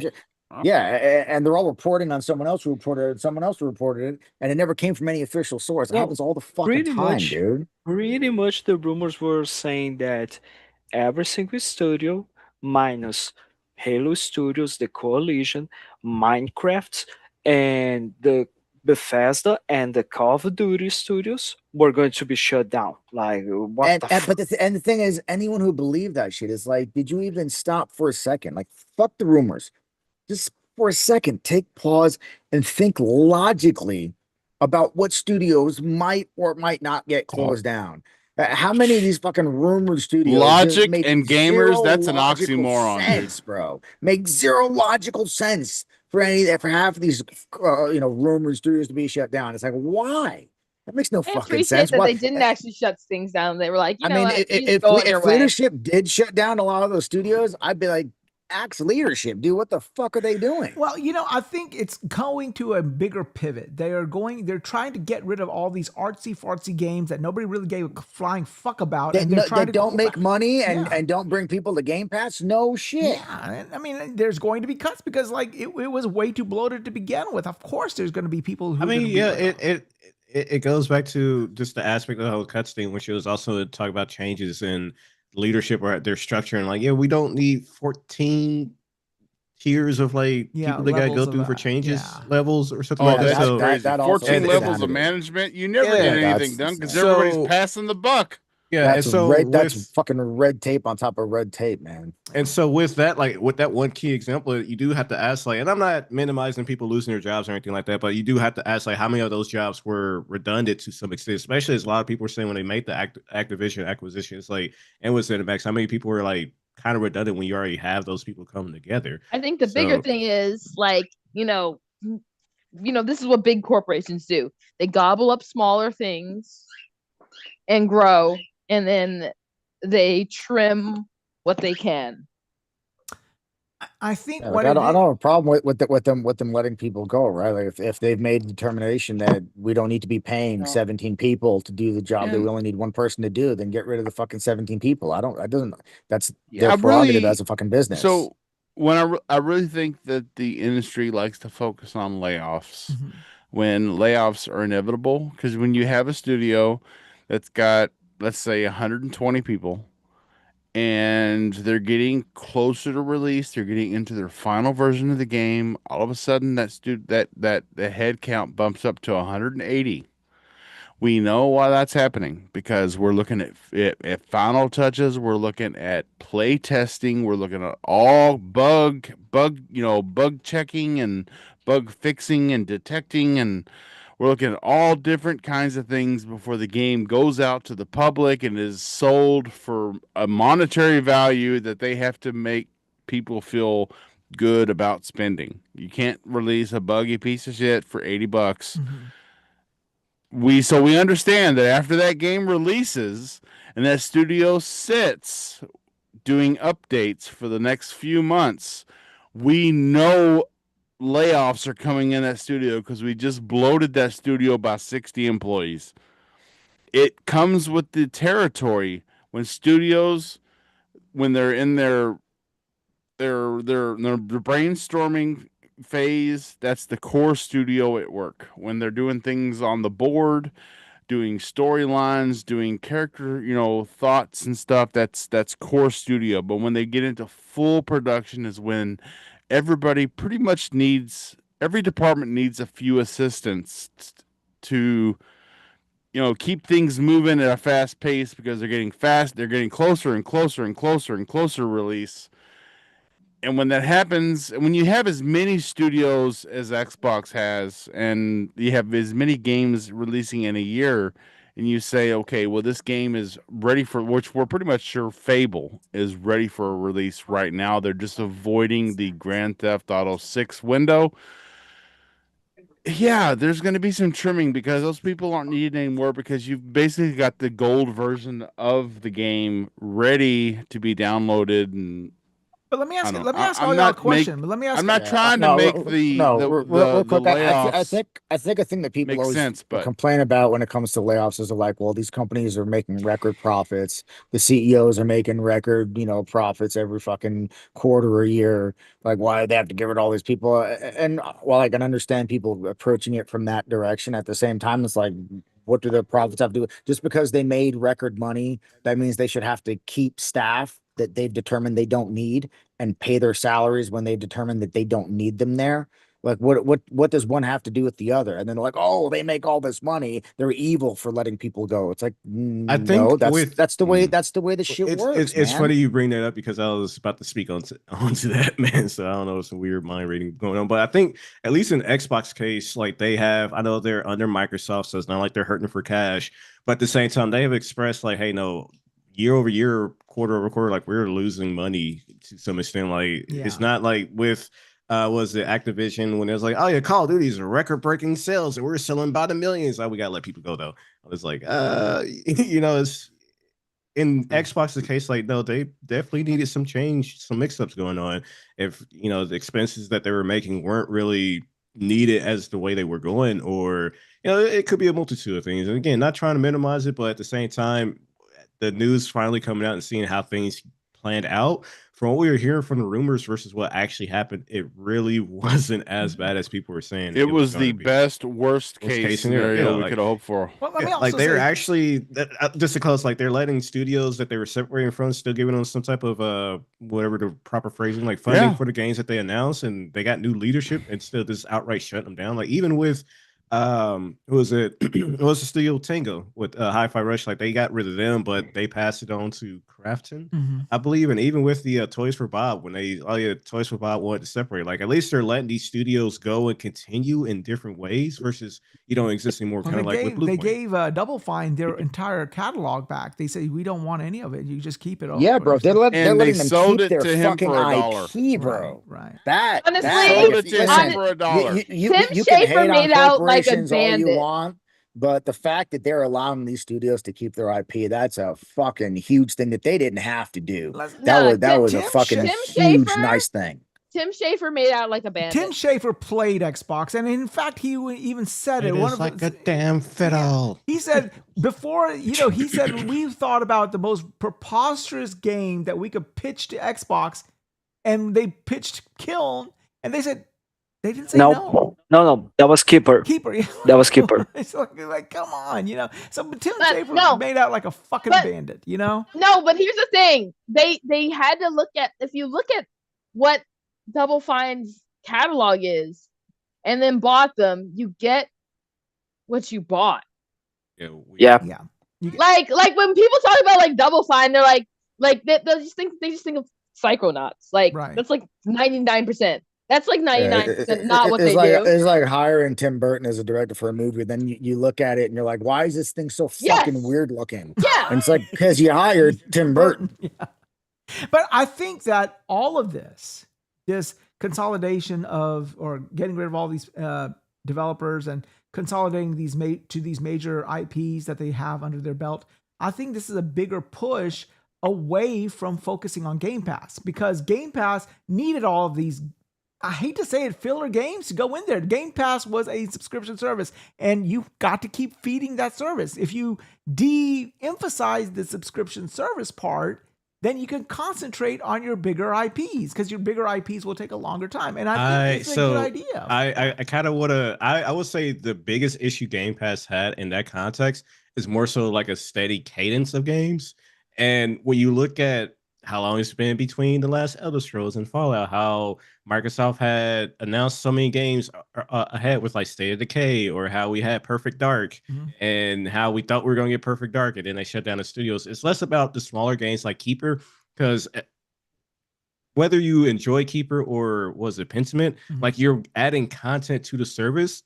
It's more so their larger games that we were shown and promised that they weren't able to keep up and give people a reason to subscribe. Because again, you got Keeper and Kiln, whatever on that side, but we also got Perfect Dark, Fable, State of Decay within reasonable time frames. Yeah, but ain't nobody signing up for Game Pass because they saw a trailer for Keeper or Pentiment. No, of course not. No. Right? I get that, but it's kind of like, I'm sure there's some people for even like video services, they might be signing up for like the bigger IP, but hey, while I'm waiting for the release of it, this game comes out, I might check it out. It's kind of like, even when it's not strictly third party or first party, there's like smaller games on Game Pass where it's just like, hey, I'm waiting for these bigger drops, but let me check out this smaller game that's coming by, whether it's from Microsoft, whether it's from a third party platform. It's just like, the difference is Xbox has to foot the bill to produce that game to put into the service that isn't driving traffic to the service and isn't selling copies. So yeah, it's great that it's there, but it didn't do anything. It's like, it's a thing you can play in the meantime, but there are other things to play in the meantime. The thing is, it's not driving traffic to the service or generating revenue.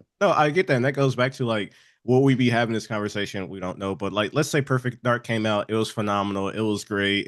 It brought subscribers to the platform. They're going to look at Keeper like, we don't need Double Fine anymore. Or would they say, hey, no, Perfect Dark did great. Keeper did whatever numbers they even Hellblade, like they did I what they mean, needed to do. if from a business perspective, yeah, they say, look, we made Perfect Dark. It drove X amount of people to the platform. It generated X amount of millions in That's their revenue main and thing. game sales. And then here's this thing that we spent however many millions to produce. Well, and what but did it do?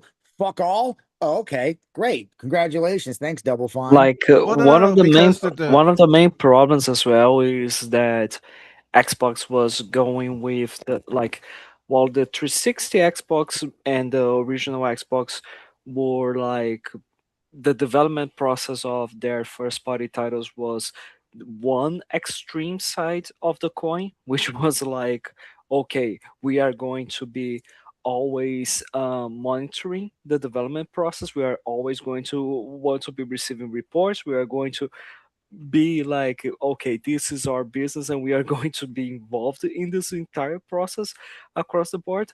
While for this generation, not just this generation, but this buying spree that Xbox has done since 2018 was 100% focused on the other side, which is you guys do what you gotta do, you take all the time you need, you use all the resources that you think are necessary, and we are not going to bother with anything else. All right, you just show us how the thing is going, and that's it.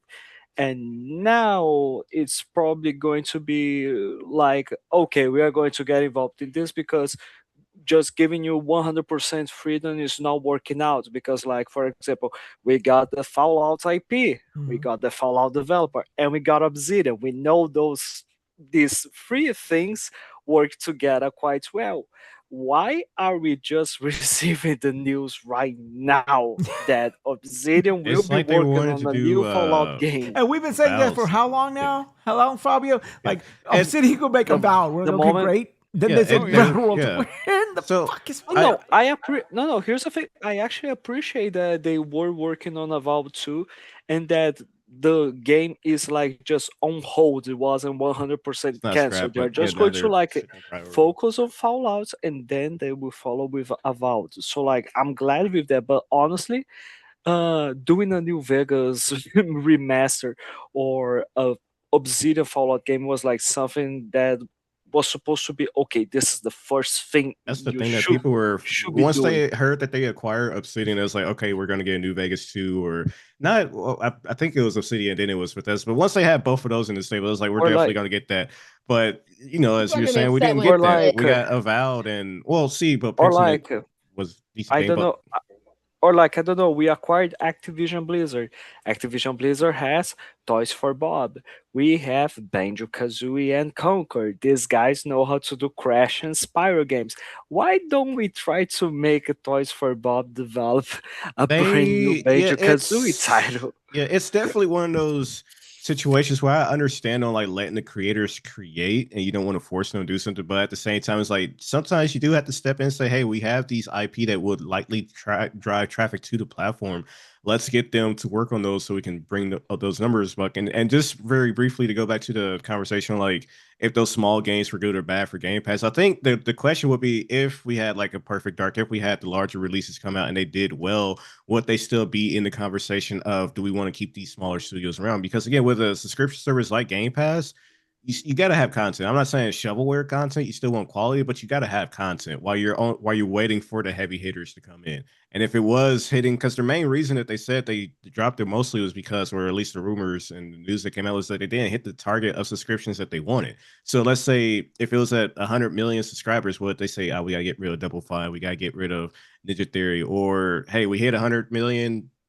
Game Pass is doing great. Double Fine, you guys can stay on board. Ninja Theory, so on and so forth. And would that be the case? But it wasn't. So yeah, they have to Because make there was cuts no at that point growth. they're It was just not 30 turning to million profit. The goal is driving traffic to the service. That's the goal of all this shit. If the games or these studios aren't driving traffic to the service with their products, then they gotta fucking go. Why waste the money on producing whatever they're producing if the games aren't helping them achieve their ultimate goal? I think the Why put the thing money is, into Perfect Dark and other games if you're gonna take Right, 5, 10 right. years to No, create no, it? You but know, no, I agree with that. At the same time, I think a Perfect Dark would be a product that's going to push more people to the service than these other things. Right now, the fact that they wasted all that money and then fucking closed the studio, that was a fuck up that was a on their bigger part, yeah. right?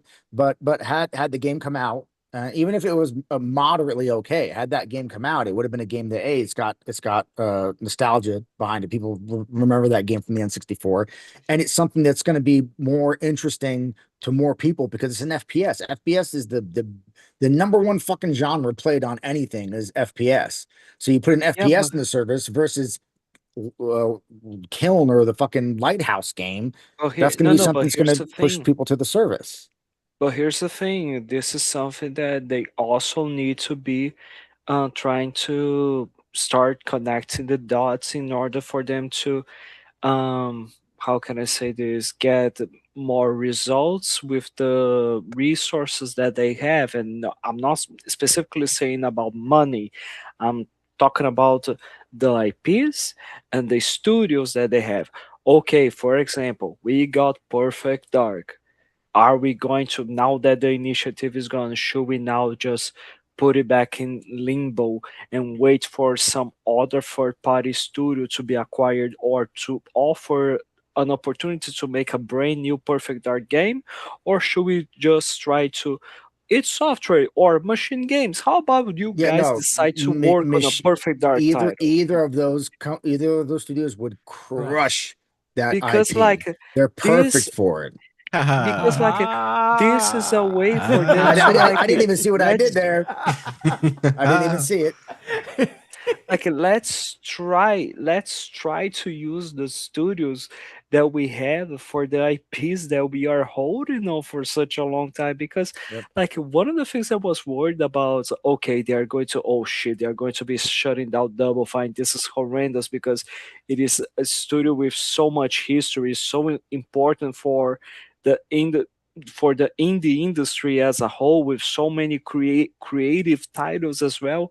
And like, okay, so they're going to shut down the thing, they're going to keep the IPs, and like we are never going Never to do anything with it. Yeah. end them again. Because like if there's one thing that Xbox is well known for, is to acquire IPs and never use it again. We And still and have IPs from the OG Xbox times yeah. that they are never going to be touching again, but they still have it And the all thing is, all whatever money regular. they would have spent to make these more eclectic games from these studios probably would have been better used to get contracts to put popular third-party games into the service that would help get people there. Because you get a super popular third-party game that's maybe someone hasn't played yet and you put it in the service, that's going to be something that's going to drive more traffic there than one of these weird eclectic games that again don't do anything to help them out. So they probably would have been better served doing stuff like Hmm. that than spending money on these games, and then while focusing on their big tentpole games, and then a lot of these smaller, more experimental type things, don't waste money on that.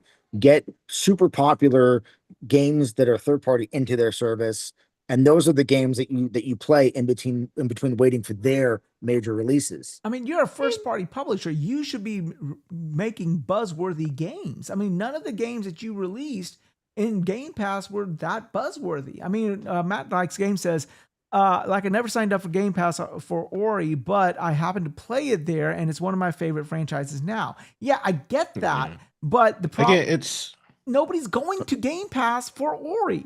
It's a good. well, so the question comes to when you put a product in the service, understanding this is something that we use to fill the gap between the big releases, and this is going to push the envelope. It's kind of like when you buy a console overall. Hey, this is a smaller game that I didn't buy a Switch for, or I bought a Switch for like Zelda, but hey, there's a game. Yeah. I bought Zelda for Breath of Yeah, the but see, Wild. the difference with But Ori is Ori Will of the Wisp sold over 15 million copies. no, but I get what he's saying in the sense of like you didn't buy it for this, but it kept you interested in the platform and just gave you content until the bigger release came out. Right. And that's where again it comes to like being realistic on this is our pusher in terms of like getting new subscribers to come in, and this is that appetite before the main course comes through, you know, and having that expectation, like be realistic with your expectation. If you look at Keeper, say, oh yeah, this is definitely going to do numbers for us, and it's like, you know, or Kiln or something like that, you know. But the big elephant in the room is going to be that the reality is Game Pass numbers are limited because most of the people that care about Game Pass are on Xbox. Yeah. And let's talk about the problem being that PC gamers that will play Xbox games would rather just buy it on Steam. Right. The Xbox app is horrible. It's dog shit. Yeah. Not it's anymore. like, it's not. It's no, yes, it's not. it is. It absolutely still is horrible. It absolutely still is horrible. I used it 3 days ago, and it's come I'm a long using way. it today, and it's horrible. Yeah. No, you're not. Yes, I am. To be studied. It's horrible. What are you using on the app? What do you mean? What am I using? That's the only way I play Xbox games that are because I have Game Pass. I thought you just said to just get it on Steam. Well, I know it's horrible because I don't know. Here's the thing. I have Xbox. I have what you call it until January 1st of next year. Game Pass until January 1st next year. I'm not gonna just be like, oh, it's all paid up. I bought a bunch of it way back when. Well, I mean, whether the app is good or not, it doesn't escape the fact that, you know, the main problem was that they didn't have any drivers. You know, the problem, like, say what you will about Tsushima or Yotai or Last of Us or whatever, those are drivers. They drive people to a platform. They needed those games. And unfortunately, they were trying to run a console business and run a subscription service simultaneously, and they ended up not doing good in either. They have games that are drivers. The problem is they have games that do well, but the problem is it's the platform itself. Like, look at how much Forza sold. Forza did very well. They also created a system in Game Pass that incentivized people to not buy the games, which I think negatively hurt them. Right. And it also, you know, people didn't go out and buy consoles because of that. I mean, but that's and then they like, had the whole marketing thing about you can play our games anywhere, don't buy a console. And it's like, well, you should be trying to get as many consoles sold as you possibly can. But when you start doing these things, especially with your marketing, they're like telling people, don't buy our consoles.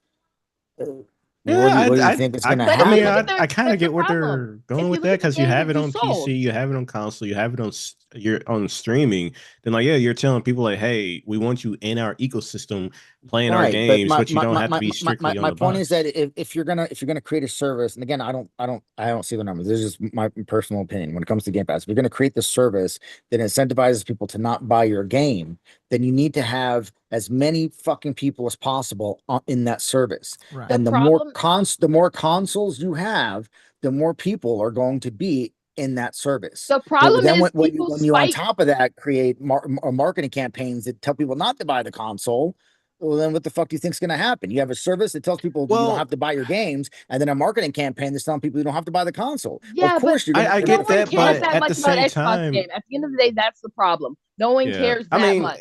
I guess I get where you're coming from, because I've heard people say as well, like, Game Pass can't really do well without the console. But the fact that you can get Game Pass on Xbox, you can get Game Pass on PC. If you really wanted to, you can use Game Pass via mobile. So the question is, and I don't know if it's possible, like, hey, is there a way to do a marketing push? Is there a way to get people like, hey, you know, Game Pass, you can, if you're on PC, this is why you should subscribe to Game Pass. And what reason is it that people say, you know what, even with Game Pass, that's such a great deal, I don't want to deal with it, I'd rather use Steam. Like, why is that? If you're getting a good value price-wise, why would people opt for Steam? Answer that question. You know? The app is horrible. The app is horrible. That's honestly, like, the app is dog shit. And I don't know how they manage such a dog shit app. And it's like, it seems like they just don't really know how to fix the minor things. And people are already on Steam. Like, so the problem is Steam, they're already on Xbox, you know? Like, people, your consumers are telling you they would rather just buy the game on Steam than deal with your storefront, even though they can get it cheaper over there. And that's where the question is, like, okay, how do we sell more? Xbox is like, okay, why are people choosing to buy the game for $70 instead of subscribing to PC Game Pass for what, $10 a month and playing it through that? what is the reason behind that? And that's one of the questions I really have to answer because I'm like, Hey, Wize, I gotta go to bed, dude. All right. Well, no, we're about to Here's log out perspective. anyway. So yeah, go ahead to get your last thoughts in Triple. Oh no, that was pretty much it. Like I completely understand like the console is important, and as some people have said, like yeah, Game Pass really is hooked to the console sales. But again, just my point is like it's a lot of different avenues and reasons why they're not doing as well, and it's not strictly because of Xbox. Because again, it's on PC, but people are opting to go to Steam and drop 70 for Forza instead of saying, "Yeah, I'll subscribe to Game Pass on PC." Why is that? You know, it's not just well, the Xbox is selling well because the Xbox isn't part of the equation now. Right. If we're talking about why Game Pass performance is the way it is, like it's a lot of reasons beyond that.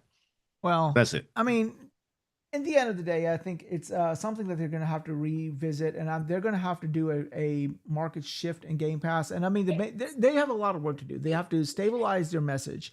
They have to stop doing these. One person says one thing, one person says another thing, and they got to fix Game Pass. They haven't done that in 120 days. Yeah, well, they're gonna have to figure out a lot. And Matt Booty, you know, so and Say put a something. sock in Booty. Tell Booty to shut, sit on his ass. Put a sock in Booty's Put a booty. sock in All right, so that is our show for tonight. Let me go ahead and get these guys out of here because I got to take my medication. I got to eat too, and I'm still drugs. All right. So Triple. I like drugs too. Drugs. Let Steve go first. Yeah. All right. Let's Steady Steve, big homie. Yeah, Since you're about to crash out, go ahead. So to start off, if I didn't get a chance to do an intro for the show, 2 weeks ago I received a huge promotion at work. I'm now I'm the highest hourly paid employee on the entire shop floor. I make a ridiculous amount of money. When I signed that agreement in HR, I kept looking back at the hourly rate and I'm like, are you sure? And it's come with a little bit more responsibility. I've had to stay after quite a few days to help second shift get going. And I've had to be in early. I've been on call. I've had to go in 2 nights at 9 o'clock and not leave till midnight. So I've not had a lot of gaming time. Along with that and having to take care of the property and the family and everything. But I'm trying. I really am. I really want to get back into Halo. I started a couple of games a few weeks ago, and I haven't had a chance to get back into them. I really hope to do that. But yeah, look, you can catch me on the GameSet Live YouTube channel where I try to wrangle the band of misfits that I call panelists every Wednesday or Thursday at 8:30 p.m. Eastern Standard Time. We'd really love your support. Like, wouldn't share, trust subscribe, that. leave a content. Yeah, I wouldn't trust that. Yeah, shut up, Fob. You can catch me on X, and Xbox and Steam as Steady Stevo. I'm still KY Bob on PlayStation. But yeah, look, life is shorter than you realize. So get outside, realize that there is grass, hug somebody you love, and remember to play the games and finish the ones you want to. I touched grass, and I touched the waterfall, and I touched. You never touched grass. I touch grass and ass. Because you know what? Ass, grass, or cash. Nobody rides for free, baby. All right.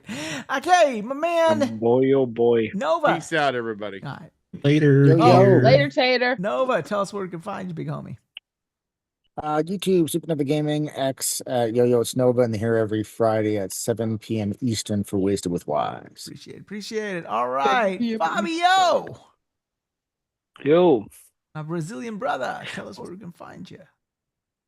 Well, you can find me not just here, sometimes on the Wasted with Wize podcast. You can find me also on the XPN Network YouTube channel. Whenever the fuck we decide to do something back again, you can find me also on the GameStar Live podcast with Mr. Steady Stevo, Mr. Cerebral Pro, Mr. Darth Praxis, as well as Drawn TJ. You can find me on Twitter as FBO Marine 97, and you can find me on Xbox as Buffon Lizard 8. All right, cool beans. Aww. Cozy. Darling, tell us where we can find you. Find me here. And yesterday, you can find me on TSW Gaming, along with Loke. reminding him of his hairline. Okay, fair enough. And last but not least, Triple. I don't know. You can find me on X, YouTube, and Twitch. Like I said, I was streaming Valor Mortar, so I want to try to get back into streaming. I ain't streamed since like last year, I think, in November. So that was fun actually getting back to. And yeah, that's about it. One thing I didn't mention, yesterday there was this show called Memories, or this tour called Memories of Hyrule. It's a guy playing Legend of Zelda music. So that was fun to attend in person, and yeah, it was an enjoyable experience, and it kind of reminds me again why I love this medium so much when it comes to just like the creativity and the craft that comes out of it, and especially on the musical side.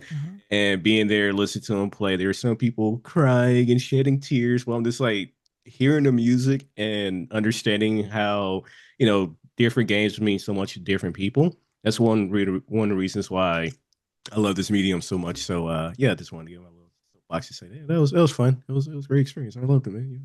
Cool. Good music. All right. Cerebral had to step out and he was able to get back in. All right, anyways, we're gone. That's it. Well, Cerebral, you can find him. He's a writer for the Royals of Gaming. You can also find he streams quite often. Cerebral Paul on Twitch and on YouTube as well. So yeah, make sure you check him out, and you can always catch him here every Friday on Wize. And yeah, so yeah, that is our show for tonight. My name, as always, is the Wise Old Gamer, the man who brings the fun and dysfunctional. I am the host of this motley cast of characters every Friday evening at 7 p.m. Eastern. And yeah, that is our show. Hopefully you liked what you saw and played. And make sure you hit the like and subscribe on the way They out. didn't. And let me say this. I know I'm very fortunate in my situation, and I'm very grateful to be in this situation. And I'm ever grateful for all my panelists, and I'm also grateful for all of the panelists who inspired me to sort of stick my neck out and start doing this as well. But let me say this, just to feed off of what Triple said about the gaming medium. I mean, I sent my panelists here photos of my vacation and stuff, and I was playing on my Ally, whatever, my handheld, and it's really funny because I was sitting like in the bar on the cruise ship and playing it, and these people, like 40, 50-year-old people, will be looking over my shoulders and asking me, "Hey, can they play? Can I play?" It was like old school, like back in like, when can I play? It's surreal. It's amazing how gaming can bring up people from different aspects, different walks of life, different age groups together. And it transcends. Hello, fellow kids. It transcends age. I mean, it was really fun. I mean, like, I was just minding my business. My wife was having a cocktail, and I was sitting there and just. Yeah, right. He was there, asked if they could play, and he's like, "Nah, you broke, bitch." Kind of, but no, but yeah. So like, it's amazing. It's this. I am so grateful and honored to be considered a gamer and be the host of these guys, and these guys coming up every week and sharing their 3 hours of their life with me. And I mean, I'm just thankful for everybody, thankful for everyone who comes into the chat. And speaking of which, the chat, Matt Likes Games, Bounty, Cerebral, of course, D487, it's C Steph, Real Gamer, and there's a couple other people. I think scroll too fast for me to get, but yeah, thank you guys for showing up in the chat and everything. And catch us here next Friday evening at 7 p.m. Eastern. I am planning on doing more because I am now officially building my game room, so you will see a different backdrop, hopefully starting next week, with my statues of all my games and stuff, old collector's edition statues that I used to have and stuff.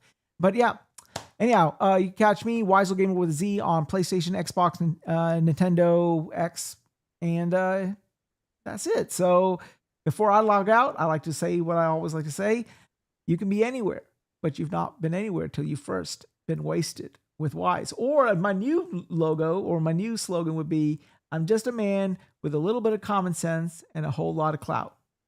Or maybe vice versa. One of those two. I don't know which one. But anyhow, have a great one, everyone. And we will see you next Friday evening at 7 p.m. for the next episode of Wasted. Have a great night, everybody. And play your games. And Halo ain't that bad, actually, huh? Is it cozy? I want to play some Halo. It's amazing. I didn't say I I never didn't said it was I'm bad. I buying said it was the Halo. early release. Yes, I'll and wait, because of but- that, it's amazing. I say I bye bye, wanna play it. everybody. We bye bye. Bye, have a beautiful time. Bye. So long. Play Valor Mortis if you like Souls games. It was great. I loved it. A pass. All right, everyone. Have a Great. great night, everyone. We'll see you next Friday. And Bring 'em out, hey. Bring 'em out, Bring 'em out, hey. Bring 'em out, CIP coming live from the VIP. Heard the nightlife, lost life without me. Most feds in the state wanna see by me. The whole city got pissed, heard he got 3. That other rapper got a hit, but shouted he not me. Who set the city on fire soon as he got free?